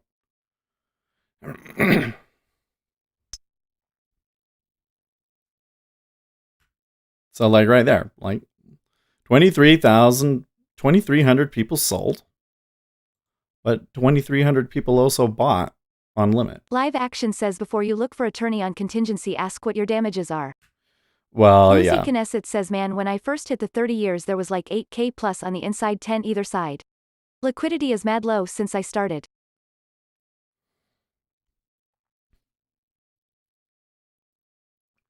I mean, if you look at how much money you can make Eric through a Cages YouTube says he channel. does have a pretty big audience though and he's trashing your name. I would sue. Lucas says we had 5k at each price in the 10-year before all went nuts last year cause of trade war. Oh yeah, Lucas, that was crazy times. I remember that. It was around this time of year Luis too. Alarid says his negativity will implode him. Oh yeah. I'm not so concerned about it. Of course. Uptick. Gary Rich says thick or thin let the fat lady sing. Where is our fearless leader's tweets?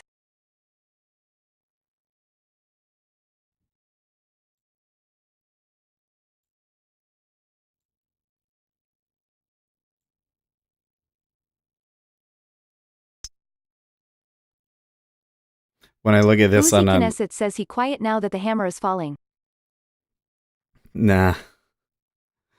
He was tweeting at 54 minutes ago. Mike Bloomberg ads are purposely wrong. A vanity project for him to get into the game. Nobody in many years has done for the USA what I've done for the USA, including the greatest economy in history, rebuilding our military, biggest ever tax and regulation Live cuts. Action says send him a news article copy of Sandman winning his suit.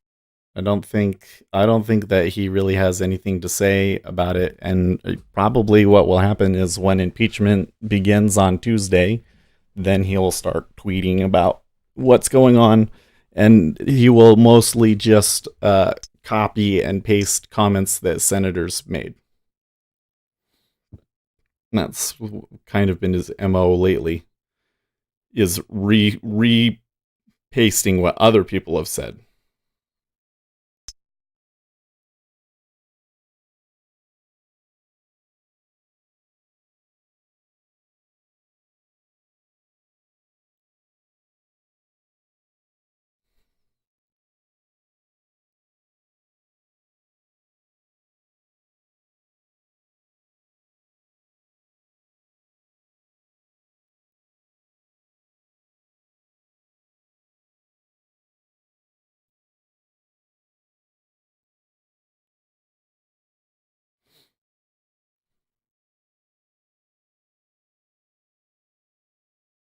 Hmm. And it's interesting that Sandman, he never did say anything about Sandman, did he?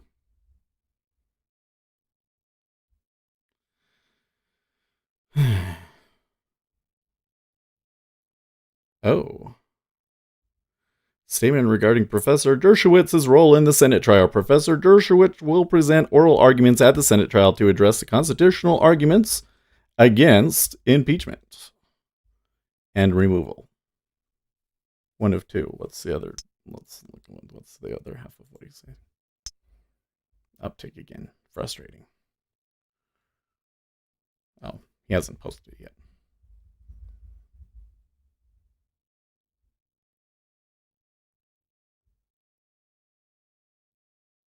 So down that uptick, it was a little bit stronger of a bid than last time, but it still ticked down on him.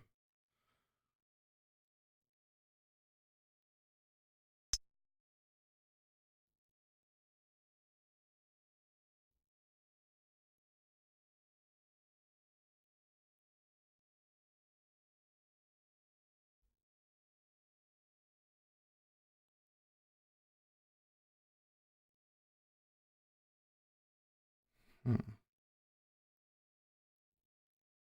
Live Action says should bring Levin with him now that's an emotional guy.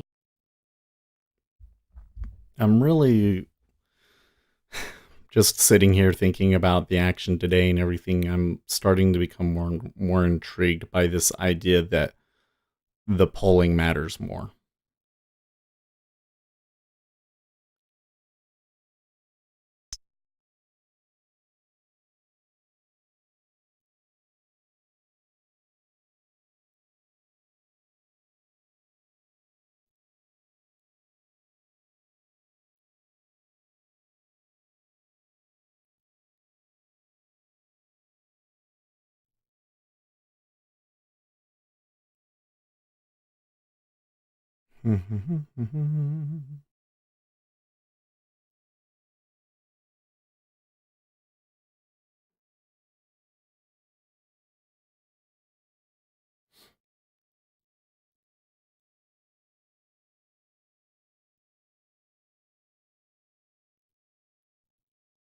Wonder what Dershowitz would say during the impeachment trial. That there's no crime, so you can't impeach him?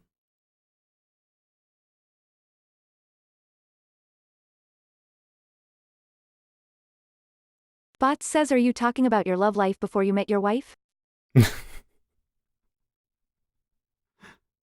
No way, where do you get that? Bots says the pulling matters more. Oh yeah, no. I'm talking about the Gary Rich says lol. liquidity in the level 2. So remember I said that I made a change to my indicator. I'll pull it over says, here. oof, haha. Remember how I said yesterday that I made a change to my indicator to kind of see what the cumulative difference of it things were? So I said, if you take the stacking minus the pulling, overall, what do you get? And here we see that overall they're pulling. Unless I'm doing something wrong in my code. I guess I should double check my code here and make sure. How am I doing this? Move this back over here.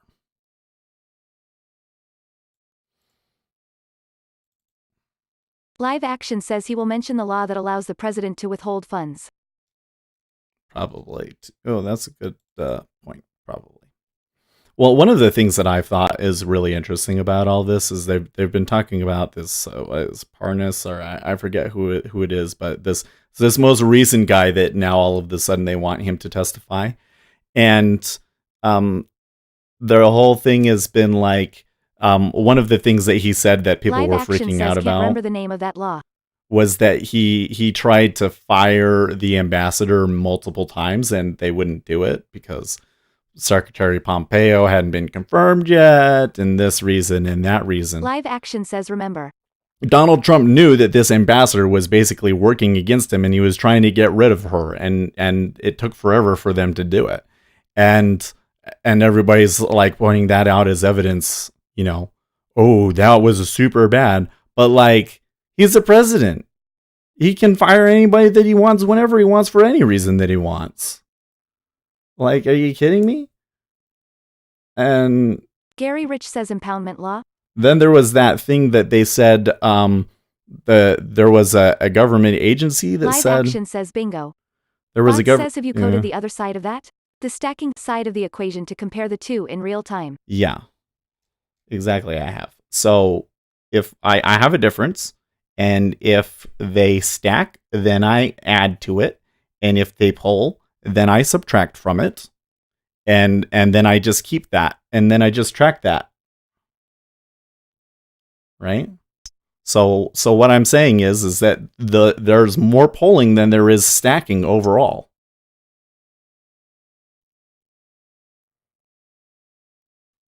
Right? Every time that somebody puts an order on, this line should go up, and every time somebody takes an order off, this line should go down. And when it started, it was going down, and I said, well, maybe that's because of news. And when you look at it, okay, sure. After the news, or going after the open, but then it started decrease, right? And then there's this right here. There's this little aberration, which is kind of weird. Bot says, no, I mean one that shows only the stacking and one that shows only the pulling. Oh, yeah, you can, in fact, they're on there. Here, I'll show you. Indicators. So if I go to this top one, there's these two plots that I'm not showing. So if I put the stacking and I make the stacking blue and the pulling red or crimson, I guess.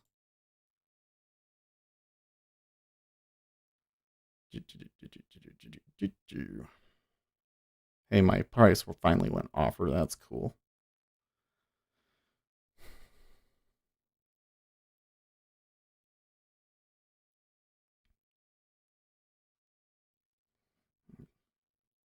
Okay. I should make my total. I should take it off. But you'll notice that the number of stacks, the number of pulls, and the overall total track each other closely. Let's change it again. No, that won't work either. What's the best way to do this?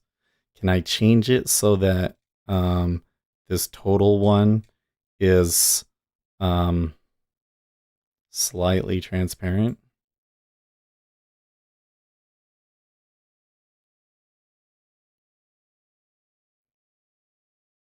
How do I just define a custom color? Well, I'll just make it transparent, okay? Make it transparent for now. So that we should be able to see the blue.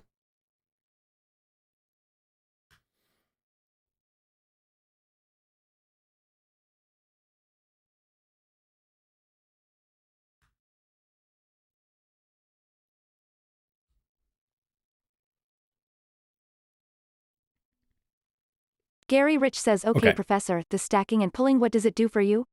Are you taking trades from it? I want to.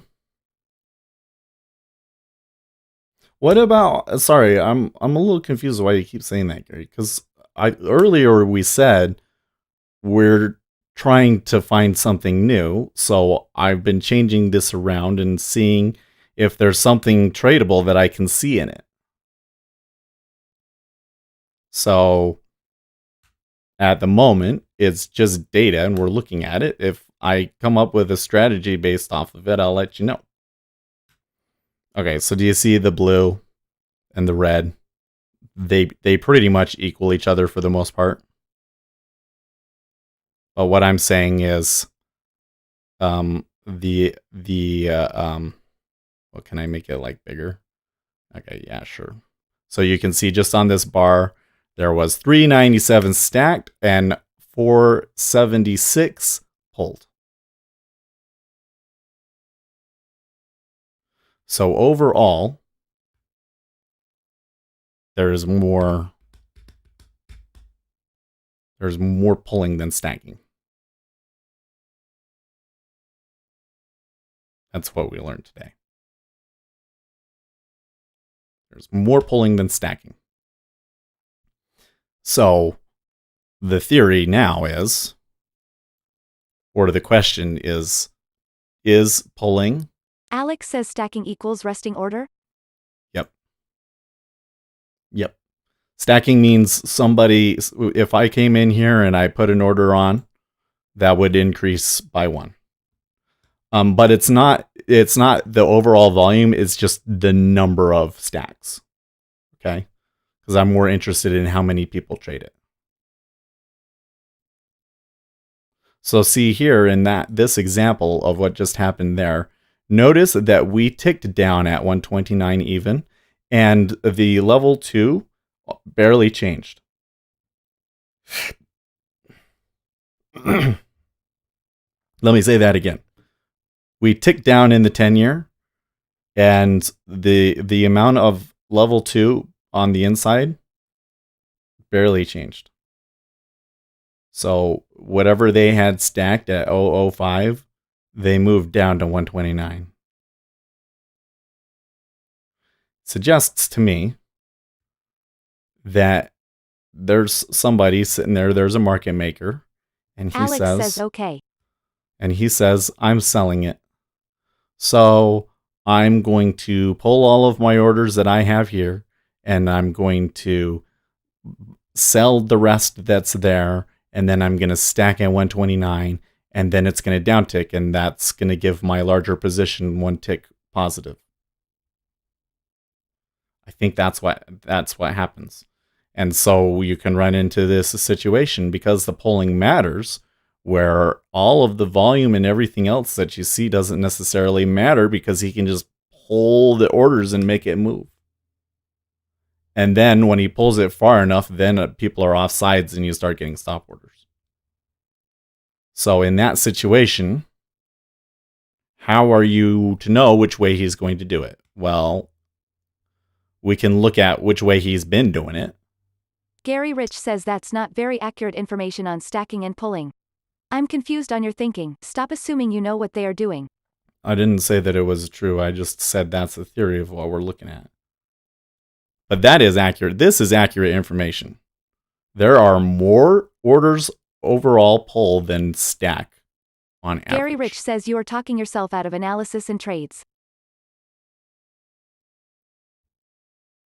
What analysis? No, now that's interesting. Was when I refreshed it. Oh, because that's the other way of doing it.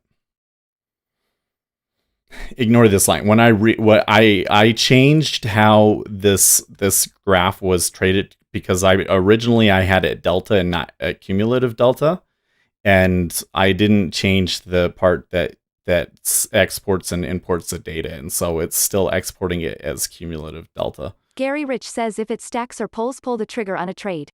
Okay. What is the signal that you think I should be looking for, Gary?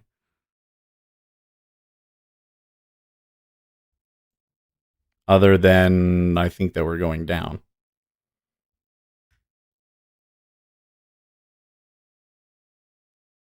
Bots says, but does it really matter if it's a machine-driven bot that's moving the orders around in the book?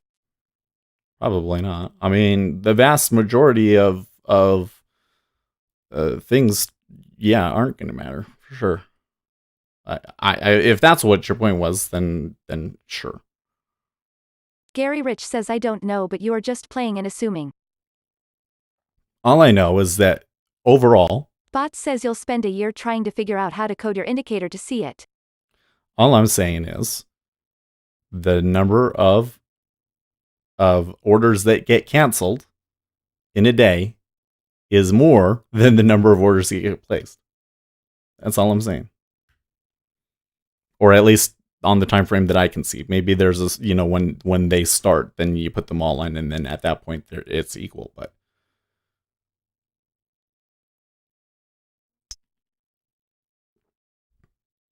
the number of orders that are canceled is more than the number of orders that are placed. That's just the straight up data that I'm seeing. Live Action says my charts used to look like a bowl of spaghetti. I do better with naked charts. So if that's the case, wouldn't that suggest that when an order pulls, it might be more significant than when an order stacks?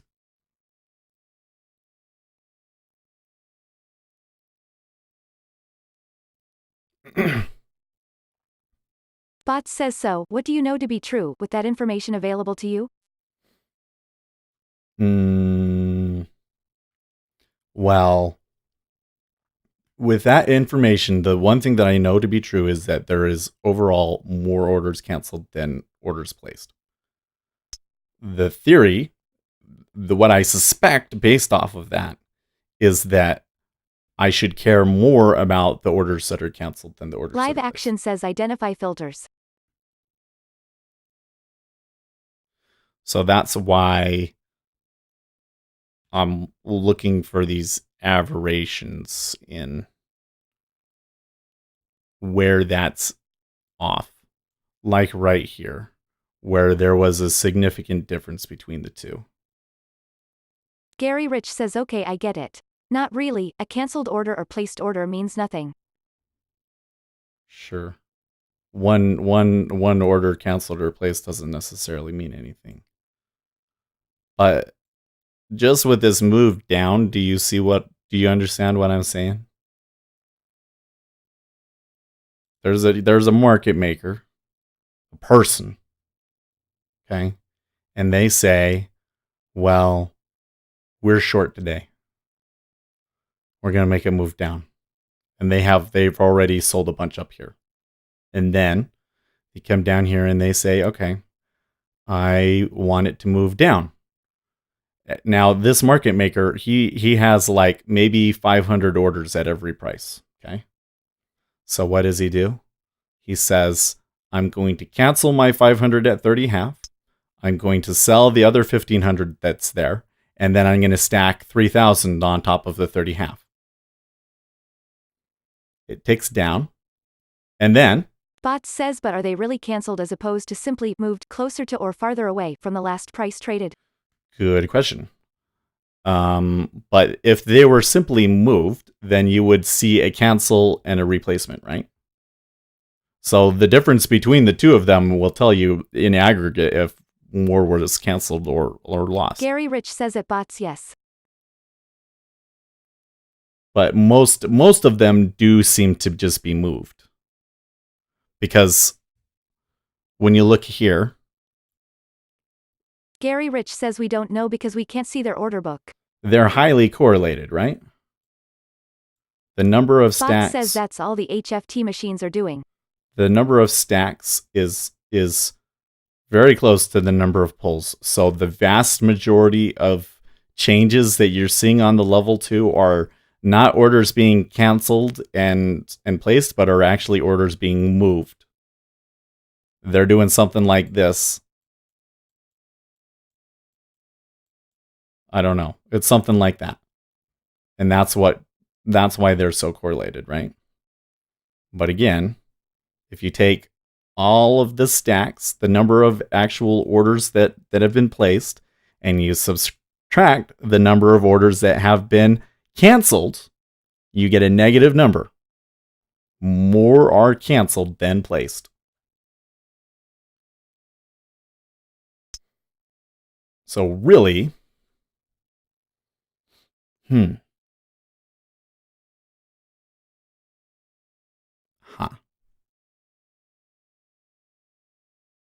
So I know what I wanted to do. This ratio thing is still interesting, by the way.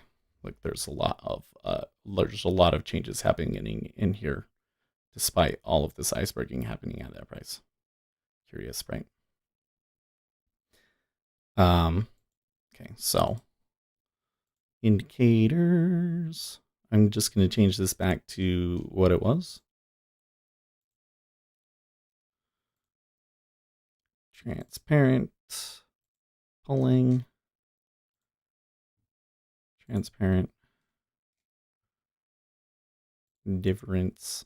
Bot says I think you should stop drinking the Mad Hatter's tea there, Alice. Sorry, what is this? So if I point out a fact in the market and that's Mad Hatter's tea, what is it that makes you think that fact is any less? Alex says I like that indicator. Where can I purchase it? I haven't made it available yet, Alex. I've been thinking about selling it, but with all this drama that's been going on and everything else, I'm kind of like, and I'm having a baby and everything now is probably not the time. If you go, I have a video about using data structures where I literally show you how to make a basic version of this indicator. I have a bunch of filters and everything else that requires a little bit more complicated manipulation of the filters, but if you watch the video, you can probably figure it out. All right. So I have that, and then what did I have on here? Oh yeah, I had this one right here. This level 2 changes. This one, where I was showing the difference. This one. Gary Rich says, Seth, I think you are deep thinking it too much. This one, I want to be offers. And this one, you guys say that, but like, I don't know. The naysaying does not dissuade me. like here's the thing is you say something like that and my response is still like, what is it that makes you think that what we're looking at right now is Gary Rich any says less if you likely? can code it up and you use it and make money from it. Yeah. I will pay whatever price you ask. Alex says okay, thanks. Bot says sorry, I'm just concerned that you're looking for something that may be more a function of the way the market works as opposed to what's really moving the market. Oh, okay. But why? That's what I'm getting at, is why do you believe that it's unlikely to give you an edge? If I can say it that way.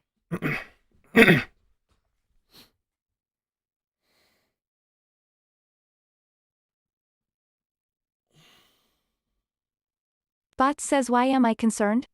No, not why are you concerned. You're just, so you said, I'm concerned that you're looking for something that may be more a function of the way the market works as opposed to what's really moving the market. So why do you believe that what we're looking at or talking about here is not likely to help us see why the market is moving and be able to predict where it's going to go? What did I do here? I screwed something up. Oh. I did the wrong one.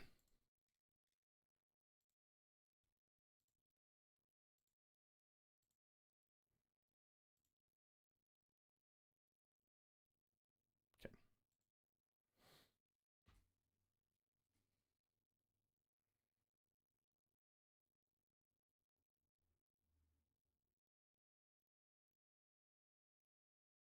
I don't have a filter for pulling. Because I think what I really want to see is are bids pulling more or are offers pulling more? Bots says if that last statement was true, would it not already be a well-known indicator? Well, I think it is already a well-known indicator. To an extent, like, Gary Rich says just because you code up some anomaly of the market function doesn't mean you can make money from it. It's just a set of data points in points of time. Well, yeah, but at some point, how else do you find an edge if not investigating the market, coding things up based on your theories about how the market works, and then finding anomalies in them, Alex and then says trying you to don't take trade the advantage. indicator. Well, so Alex, I have been trading this histogram, this top one right here. And basically the way that you do it is when you get a spike. Gary Rich says not that way. When you get a spike, you reverse. Now, there's a problem with that. Well, this actually correlates pretty closely with volume. It's actually, I think it's better than volume. But every time that there's a volume spike, do you want to reverse it? I think you can maybe see why that might not be the greatest long-term strategy ever. So, yeah. Probably should have gotten out of that at the 10K iceberg, but whatever. Lost my train of thought. Anyways, so there's that, but we did trade with that for a while, and we actually had a lot of success with it. Now I'm trying to dive a little bit deeper into the data here and see if I can find something that I can get a little bit better of a setup. So I'm kind of looking at what are some of the things that I tend to look for that seem to make the market move. And I'm saying one of the things that you'll see when you have a trend is that it'll tick, the bid will pull. Alex says yes, order flow. The bid will pull, it'll tick down, the offer will stack, the bid will pull, it ticks down, etc., etc., etc. So when I look at the data that I'm getting from the level 2 overall, I start to realize that most of the changes in the book are actually orders pulling. It could be that he will like stack 500 on, and then he'll pull them off bit by bit. That maybe that's one explanation of how it happens. But it seems to me that there are times when price can move against cumulative delta, for instance. So I want to see, are the bids or the offers pulling more, essentially, and use that to see if that shows me a good direction. You can kind of see that stuff in Jigsaw because he has this difference thing, right? This right here. But that's a little bit too comprehensive. And I kind of want to see the internals.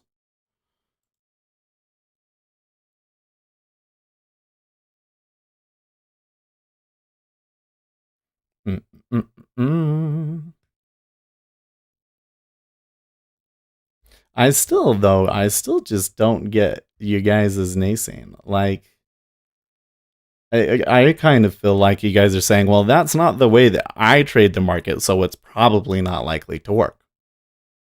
And I'm sitting here thinking, well, just the fact that you guys don't think that it would be useful to go into, it says to me that probably Not many people have actually dived into Mark that Tucker and says, do you do understand this it. every day?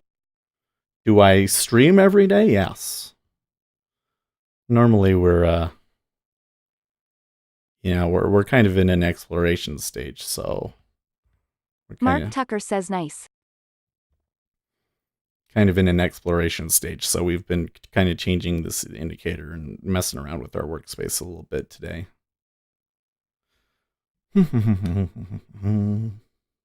I do like this. I think I'm gonna keep this like my Vista chart like this. Live Action says, I think most of us look at the same thing but in different ways. Yeah. Well, and that's where I was saying, like, it is technically kind of like a well-known thing, right? Like, we know that there will be times where orders will pull and then it will go a different way. Bots says, we're not picking on you or disbelieving your theory. I think we're having trouble understanding if there is value in what you're trying to display with those indicators you've been working on. Well, we don't know yet. How are you going to know unless you code it up and watch it for a while?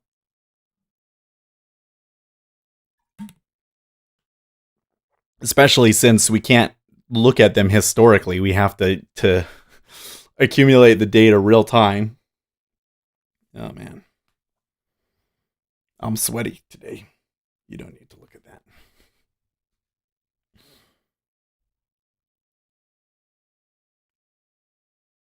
Gary Rich says, first understand why the markets move, then understand how it moves, etc., etc. Mm-hmm. What makes you think the market makes the market move?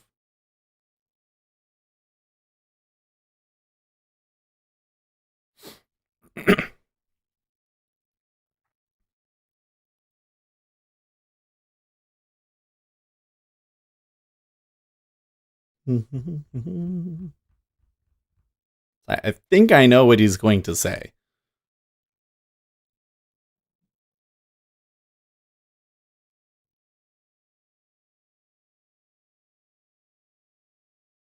I mean, he's looking pretty good at the moment.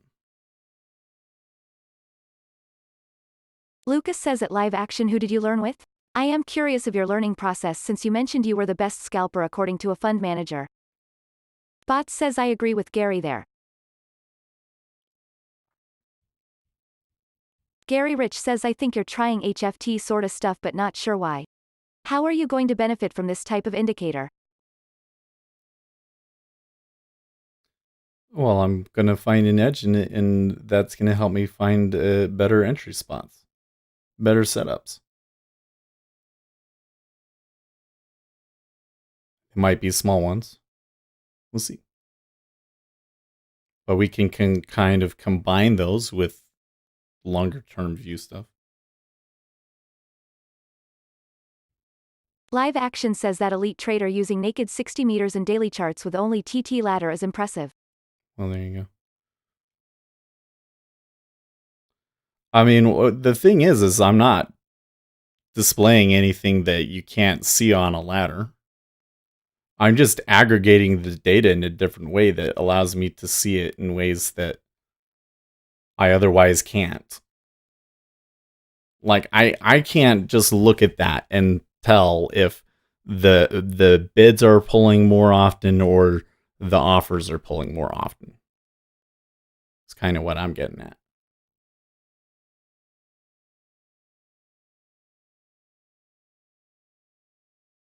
Well, there's a lot of buying there at 31.5. The E-mini turned down a little bit there.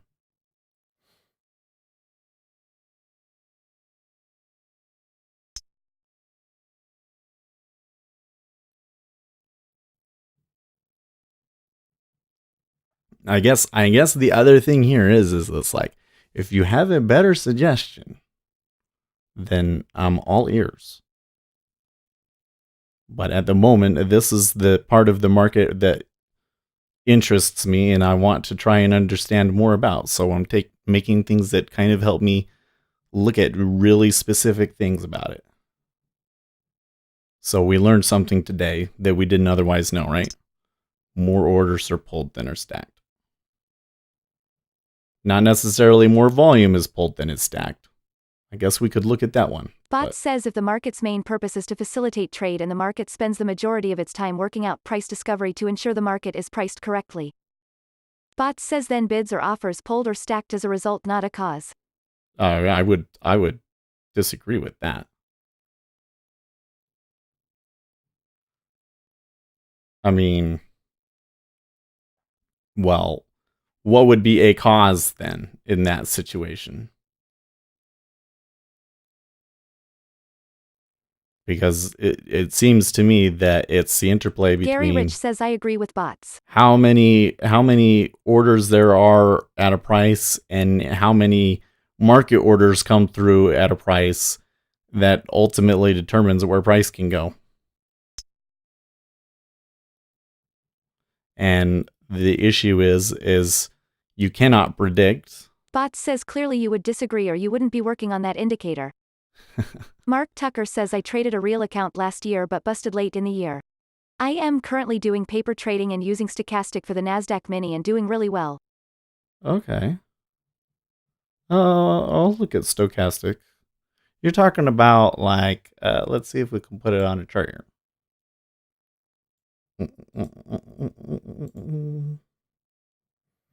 You're talking about like these stochastics, right?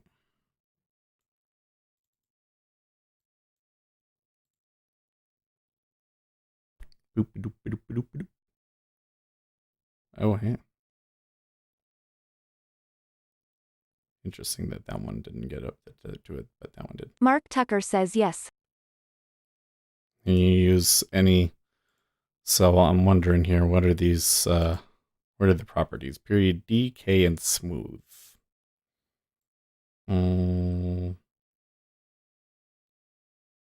Anyways, I'm still awaiting the response, which is what is, if the market's main purpose is to facilitate trade and the market spends the majority of its time working out price discovery to ensure the market is priced correctly, then bids or offers pulled is a result, not a cause. Then what is a cause?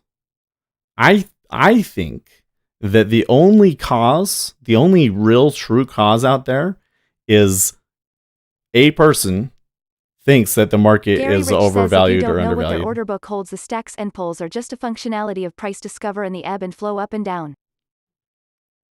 Well, I would say that probably for the most part it is. I mean, look, when we come and look at this, the number of actual orders changes to resting orders tracks pretty closely with volume. We know that. Okay, sure. What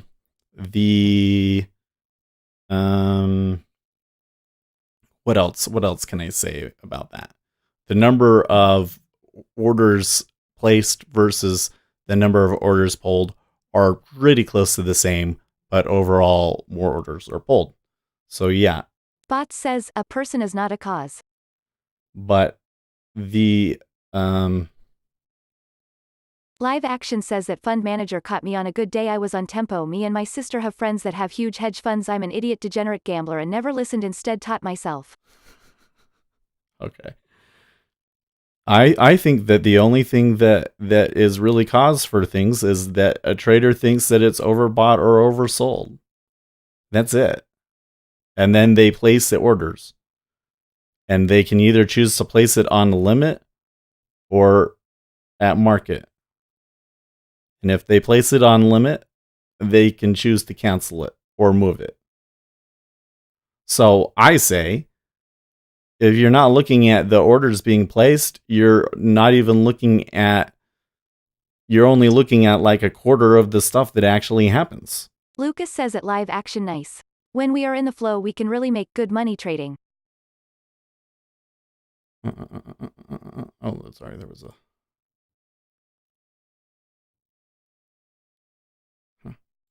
No, something else. Oh, by the way, I haven't really said anything in interest rates today.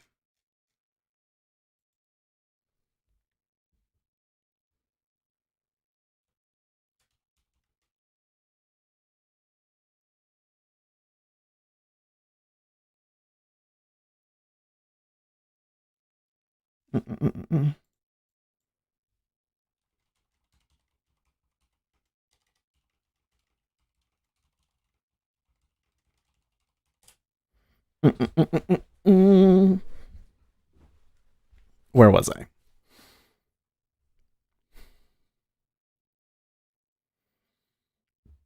Anyways, that's cause. Otherwise, what is cause?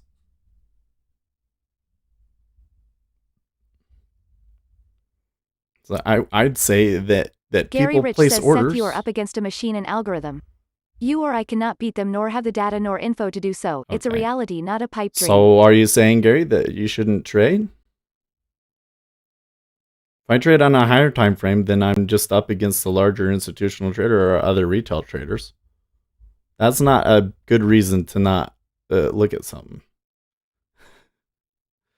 Here's either something. Let's put it this way: either something will have edge and help me make money, or it won't. And that's the only thing that determines whether it's worth looking at or not. Because if it has a higher probability of me being able to find money from it within the 2 hours that I'm trading. Now, there's a whole world of edges that you could go out there and find. Gary Rich says no. Gary Rich says Jesus Christ, Where man. else? Lucas says where you guys else are not should you saying be that stacking looking? and pulling are not important, right? My take is, it depends. Depends on the level, the action, the speed, the flow, etc. Yeah. Well, I think the thing here is what I was going. Oh, so that's where I was going. Was it? It seems to me like that overall they should tend to trend with the market overall, but you're going to see places where they don't. You're going to see places where there's it doesn't make sense, like a place where the bid pulls and it ticks down when it doesn't make sense for it to do so, and that is kind of your clue that the big guy is placed short and in the end is going to move it down. That's kind of what I'm thinking. Because when you get good trends, it seems to me that a lot of what causes the good trend is all of the orders in front of that trend pulling out of the way.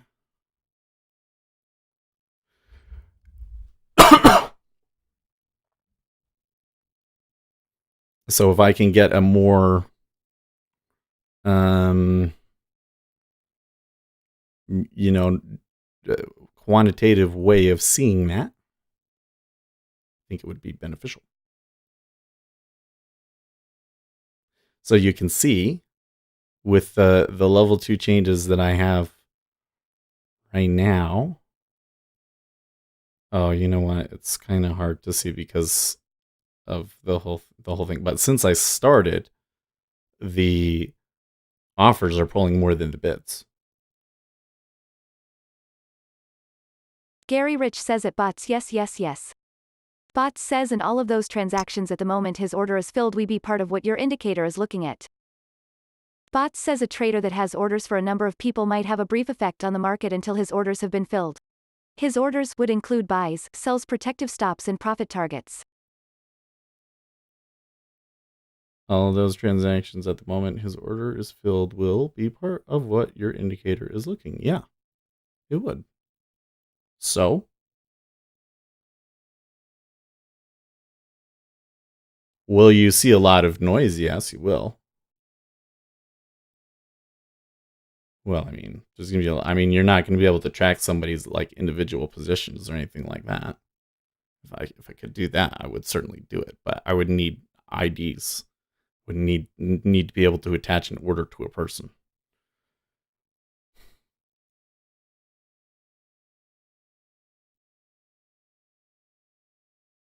If I could attach orders to people, I could probably almost know exactly what's going to happen.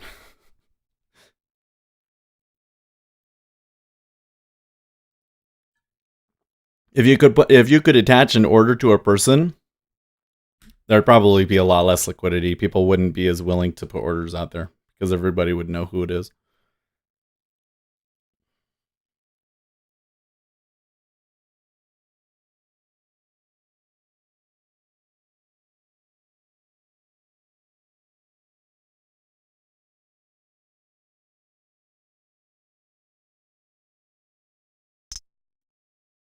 Uptick. Stack.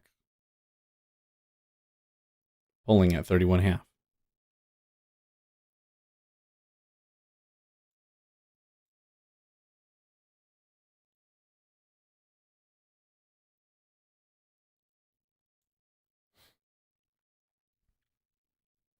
I'm like really confused because you're saying like we're still going back to the what is cause, and you didn't answer that.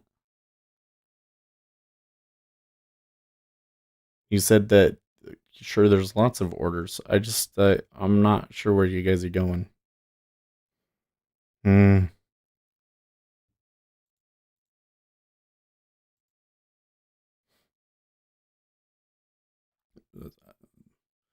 John says not arguing here, just trying to comprehend your theory. Okay. Well, let me see if I can put it a different way. Let's say that we are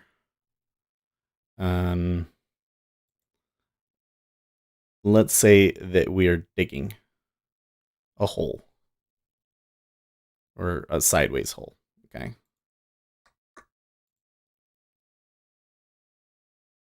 Where's my pen? Oh, gosh dang it. I hate it when it does that. Sometimes it's really hard to find it. Let's say we're digging a hole here, right? Here's a mountain, and we're digging a hole. Okay. And we're digging the hole with a water hose. Can you see that? Yeah, you can see that. There's a water hose. And he's spraying water at it. Okay. Now, sometimes this hole, as we're digging it, sometimes it goes up like this, and sometimes it goes down like this. That's the hole that we've made. Why does the hole go down and up? Well, part of it is which direction he's spraying the water. Is he pointing it up or is he pointing it down? Right? But also part of it is, was this dirt here harder or softer? You know? Maybe there's a big rock right here. And that's why we went around it. And what I'm saying is that at any particular time, whether the bids or the offers are pulling more is indicative of how soft the soil is in that location. So if I can see that at the moment more bids are pulling than offers, then I know that the path of least resistance is down. And if the volume starts to shoot down, then it's likely to go a little bit deeper. Right? So if we come to this spot and maybe there's a sand pit right here where the soil is really, really soft, then we're just going to go goodish. Right? So that's what I'm trying to see. I can see at the moment, just since we've been doing this, let's just say that that is 0, right? You know, ignore all of this junk, but since we've started running it, there's been about 3 times as many offers as pulled as bids have been pulled. You see that? So we've been moving up. Well, we kind of pulled back a little bit, didn't we? Since during this whole time, that's when we reset it. So during this whole time, we've pulled back to here. So that's what I'm looking at. So you're saying moves down. Well, I'm saying that presidential tweet multiplier. Oh, my thing died. Oh, I didn't even realize what time it was, guys. We were talking so much. So I should probably just close this. I should have closed it a long time ago. In fact, when we changed this was when I should have started getting ready to go.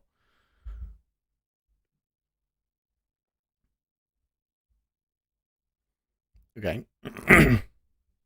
So you guys were saying a couple of other things there that I guess I had missed there.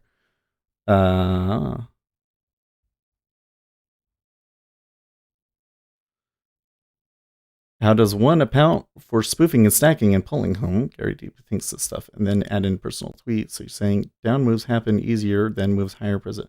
I'm not saying that down moves happen easier than up moves in general. I'm saying that you could use this to understand that at that particular moment why the up move is happening easier than the down move. And if I have that correct, let's just double check here. Yeah. Oh, that one's the offers. And that one's the bids. Yes. And if we come in here and we look at it in Jigsaw, it probably will tell us similar thing. Yep. Buying through all of that.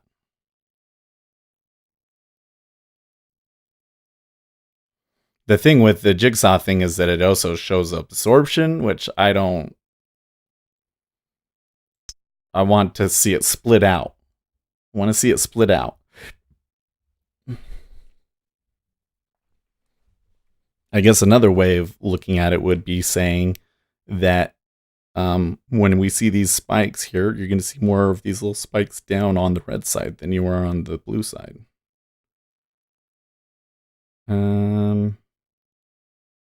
Is that true? Well, maybe not necessarily. There's a little pull there in the downside.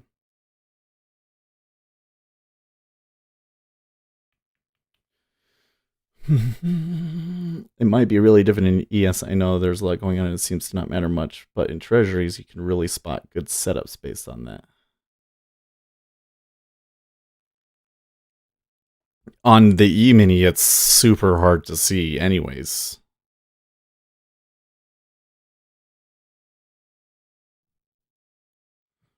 Yeah.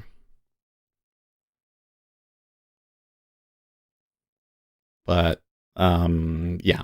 So, but anyways, to reiterate, the gist of it is I want to see which side is softer, essentially, in terms of pulling.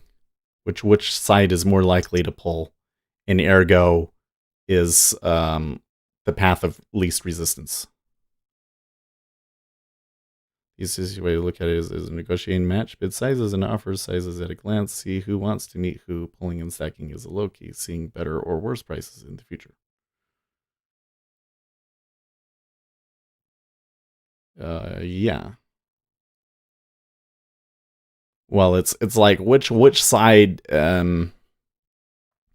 which side seems to be, worried that they're going to miss their trade and is hitting into it with market orders, and which side seems to be patient and is just, letting them come into them. In the end, it's all humans making decisions either at the moment or in programming, not trying to beat the AI, just trying to swim in their direction. Yeah, kind of. So for there's the whole machine learning thing, so the humans don't even understand how the AI comes up with the trade.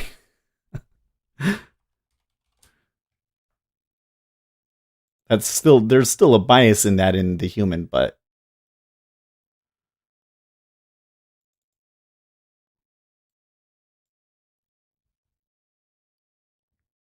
I don't know how else to put that.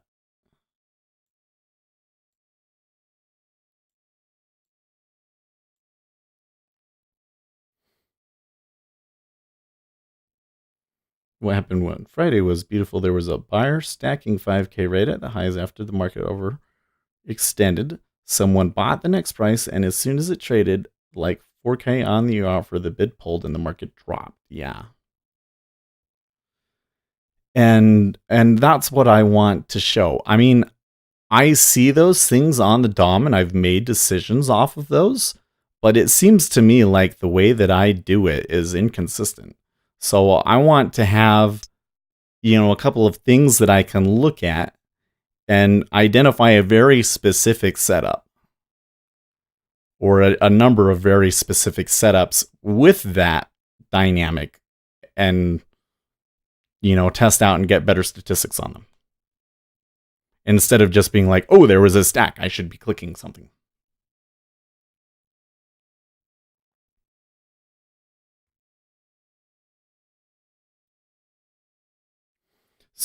If that was true, wouldn't you be able to trade based simply on the number of orders on either side of the last traded price? Say 10,000 offered, 6,000 bid price should go which direction? So if you're talking about just the level 2, if there was 10,000 offered and 6,000 bid at between 129 and 128 and 31.5, first of all, that would be a lot of orders. But yes, it is more likely to trade down.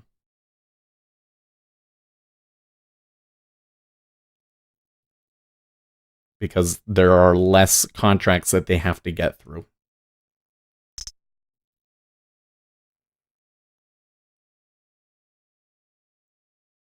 Add to that stat your pulled stack changes. What does the net result do?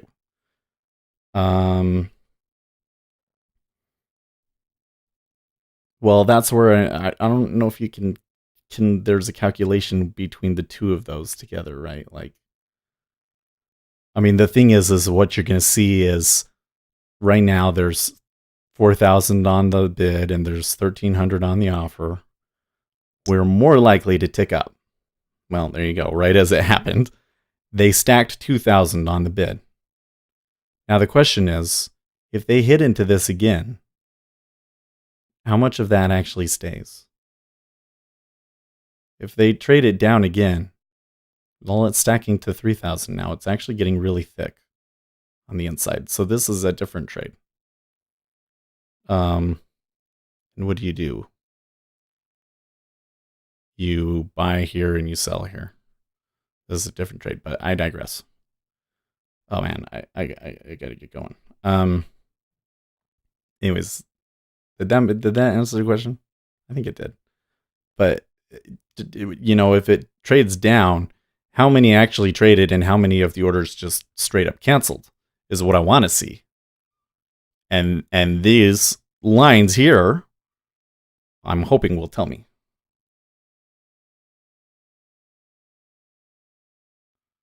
It's a solid setup, meaning a high probability of working out if it's one of those days where it doesn't just take the 2-tick loser and move on, same as my other setup.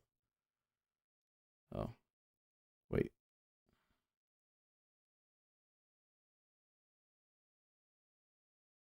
It is, it is a solid setup. I don't know. It's those ones can be really tricky though, Are all the big boys bids in ask owners? What about the dark pool? What about the institutional guys? Ace trades, good question. That's why we trade the 10-year. Because in the 10-year, there's a lot less of that stuff.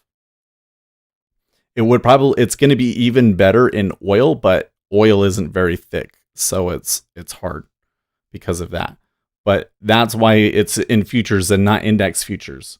Because we want an instrument where the people that are placing the orders have a greater impact on the price, right? The future is like the primary price discovery method for this market, even though there's like the cash market and everything. Whereas in the E-mini, you can do it, but it's a different thing. Lucas says, to be honest, you can't program that stuff. It's highly discretionary. Yeah, and I don't want to straight up program it. I want to be like, here's a situation. When I see a big stack and then afterwards I see a big pull, what is the price that I should take it at? And what is the probability of that setup? And I need to be able to track it well enough to know what the probability on that particular setup is and everything.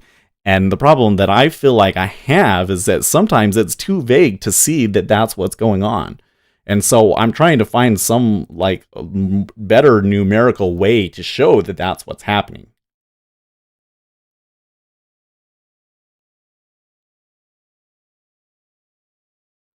Big guys are looking to place a trade where they have the least impact on price as possible, where there is no spot for that. We get that's I really like the way you put that.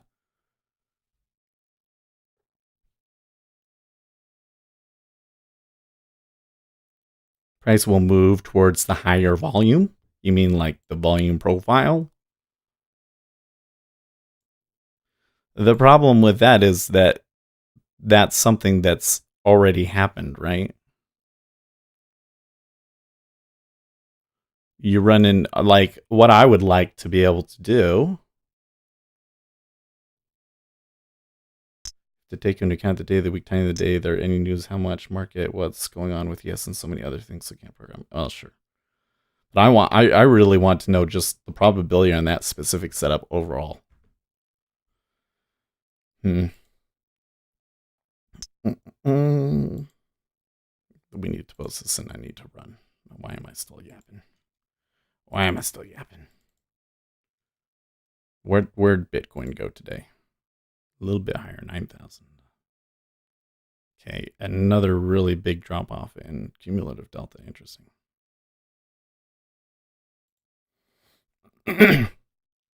Who's moving you? Are sellers willing to take lower prices? Are buyers willing to pay just a big negotiation? Yeah, context matters.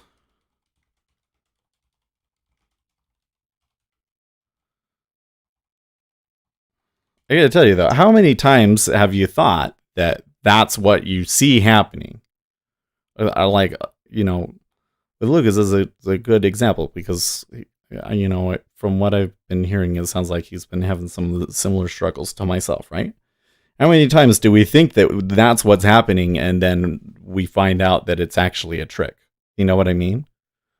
So part of what this is I'm trying to look at some things so that maybe there are some things that I might be able to see it numerically, but when I'm looking at the DOM, I can't. Big downtick again.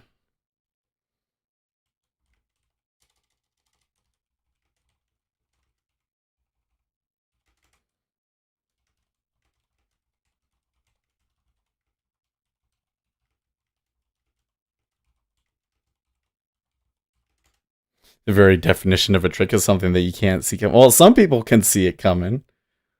Listen, I don't know. Maybe there are some situations where you can't see them coming. But then the question is like, okay, like how reliable is that setup really? If it wins 60% of the time and you get twice as much as or whatever the setups are, then sometimes they will trick you and it's okay because you know that overall it has a edge. Add volatility to your analysis. It makes it harder to examine. Not sure what you mean by add volatility to it, but okay. I seem to have a better time taking the trades based on the DOM when we're volatile and we're moving. In the treasuries, at least, not in the E-mini. But that's probably because in the E-mini, my stop is just too freaking small.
I do think there's a point where you can spend your trading career breaking it down into smaller and smaller parts to the point where you spend more time breaking it down.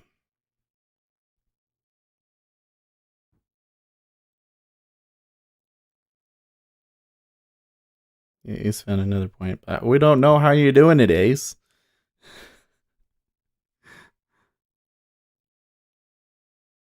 I don't know. I honestly, the way that you guys react to this sort of thing, I just find a little perplexing, to be honest, because I'm sitting here from the perspective of like, okay, we had something.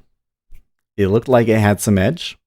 It actually does have a little bit of edge. It's a useful thing to look at, but in the longer term, if it really has like a really good long term edge, the drawdowns on it are probably bigger than a retail person is going to be willing to take. Okay, so let's just take what we were doing and throw it out. It's we can't trade that. You got to find something different to trade. Now, how are you going to find something different to trade? Do you think that my problem is that I need to pay somebody to give me some new thing?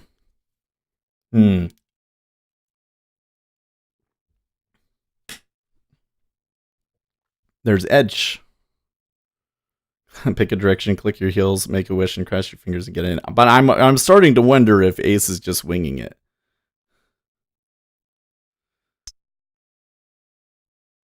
I'm starting to think that there's not an indicator or anything that he can put on his chart, that he really just looks at it and knows. But I could be wrong. Think your problem is you don't trade enough? Maybe. I mean, lately we haven't been taking many trades, have we? But way too often I overtrade. Way overtrade. But if I don't have a specific setup that I'm confident in, I have to find a setup, folks. Edge is not likely something you'll find with an indicator. Well, this is where you can say like anything can be in a simulator, or sorry, okay, you're on sim, just roll darts at a board and sift through the results. No. I mean, we have to choose specific setups, guys. Listen, I'm looking to create a new trading plan. I'm investigating a couple of things to try and determine what I want to put into this new trading plan and try it. You might find it with a method and approach or a style, but not an indicator. Well, okay. But the indicator is just a small part of things here, right? The indicator is, and it's not, it's not your standard kind of an indicator, really, is it? But I'm just looking for a better way to see some of the patterns that I see on the DOM.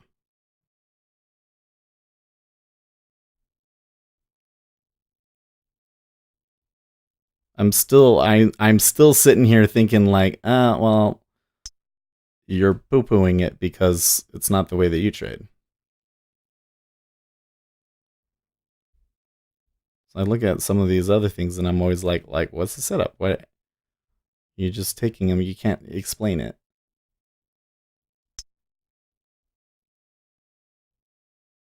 The only one of you guys that actually can is Ace, and he won't. he hasn't explained it to us. So, well, I'm just winging it. I don't know, man. Like it. Do you use an indicator to determine the spot? I don't know. Maybe you're not poo-pooing it and you're just trying to poke holes in it. But when I'm listening to you guys talk about it, I feel like that you're all trying to say, I don't think that that's going to work, Seth. And I'm sitting here like, how do you know? We haven't even really looked at it. We've just seen like one day of stuff. And we're only just identifying like one kind of some certain setups that maybe we're interested in looking at, that maybe starting next week we can take. I think the kind of the thing that Lucas was talking about earlier, where it gets bid up and then it turns around and then all of a sudden the bids are soft, is one of those kinds of setups that we could start to explore a little bit. Trying to fix the score before you play the game, especially if you're not risking anything. Oh, okay. I just was trying to explain the the theory behind the setup that I think that we want to start taking. Messing around is enough. I really want to know if I can make it or not. Really trade to find out if you can make it or not. Wow. We're just not hearing you tell us how it's going to make you into an incredibly profitable trader. I think that I can watch it and get an idea of what the path of least resistance is and have a better probability on my trades because I'll have a better idea of where the big guys are really willing to go. Seth, I showed you easy setups without volume, and you can... Okay. So, live action, I need to go back through that email again and see if I can... Because, I mean, you kind of showed me a picture and kind of gave me an idea, but it wasn't... Maybe I need to go and think about turning that into a better plan. So, we kind of got 3 things, right? So, I can use that. And then somebody was mentioning they were having success with stochastics. I'm really skeptical about that one, but we can look. I can look at how those are made and see if there's anything that might be helpful. I'm skeptical because it's probably based on price. And then looking at path of least resistance here with this one.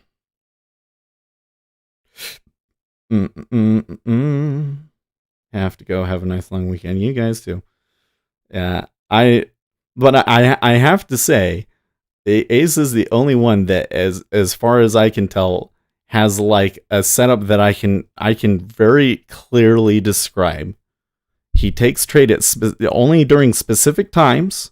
He has a 4-tick stop, an 8-tick profit. Well, 4-tick and then 8-tick profits, and then he lets it run after that. And I don't know how he picks the price, but it appears that there is probably an indicator where when price crosses that line, that's the one that he takes it. And it seems to work.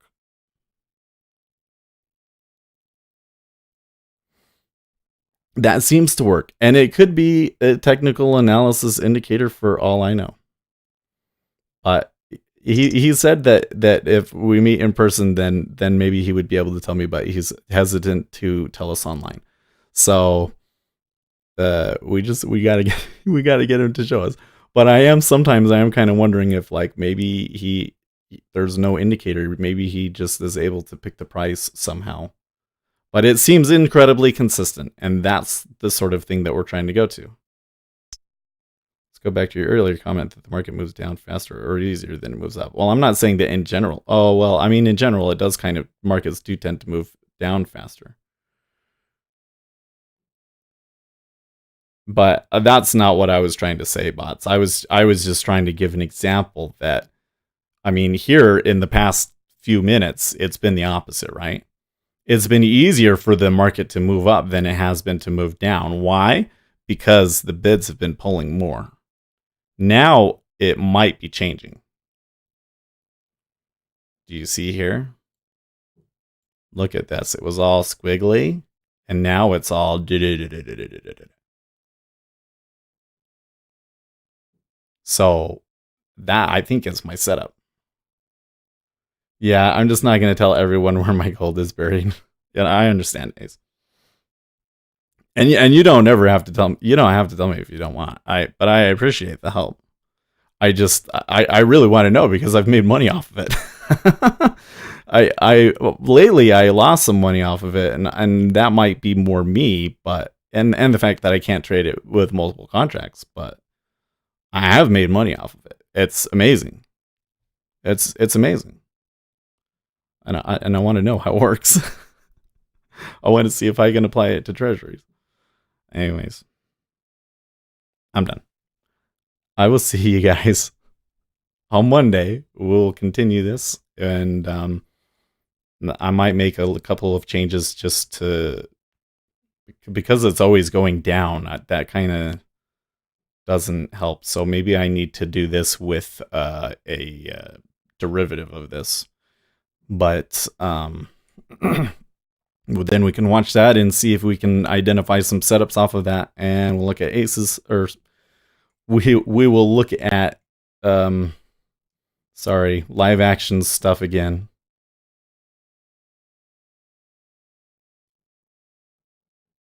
Propose to him that way. It's no. Sorry. Both of us are married. And I'm not gay. Sorry. Anyways. But you know what? I definitely feel the bromance going on, and I like it because, you know, you can have close relationships with you guys friends and not it be a romantic thing, and there needs to be more of that in the world, and I'm glad that Ace and I are starting to get close enough that we kind of have that a little bit. Enough so that you guys are joking about it. Everyone is a little gay, says Ace. Oh man, you guys are just gonna keep me talking all day. I need to drive into work. I got 30 minutes to be in there now. I will see you guys later. Stay proper.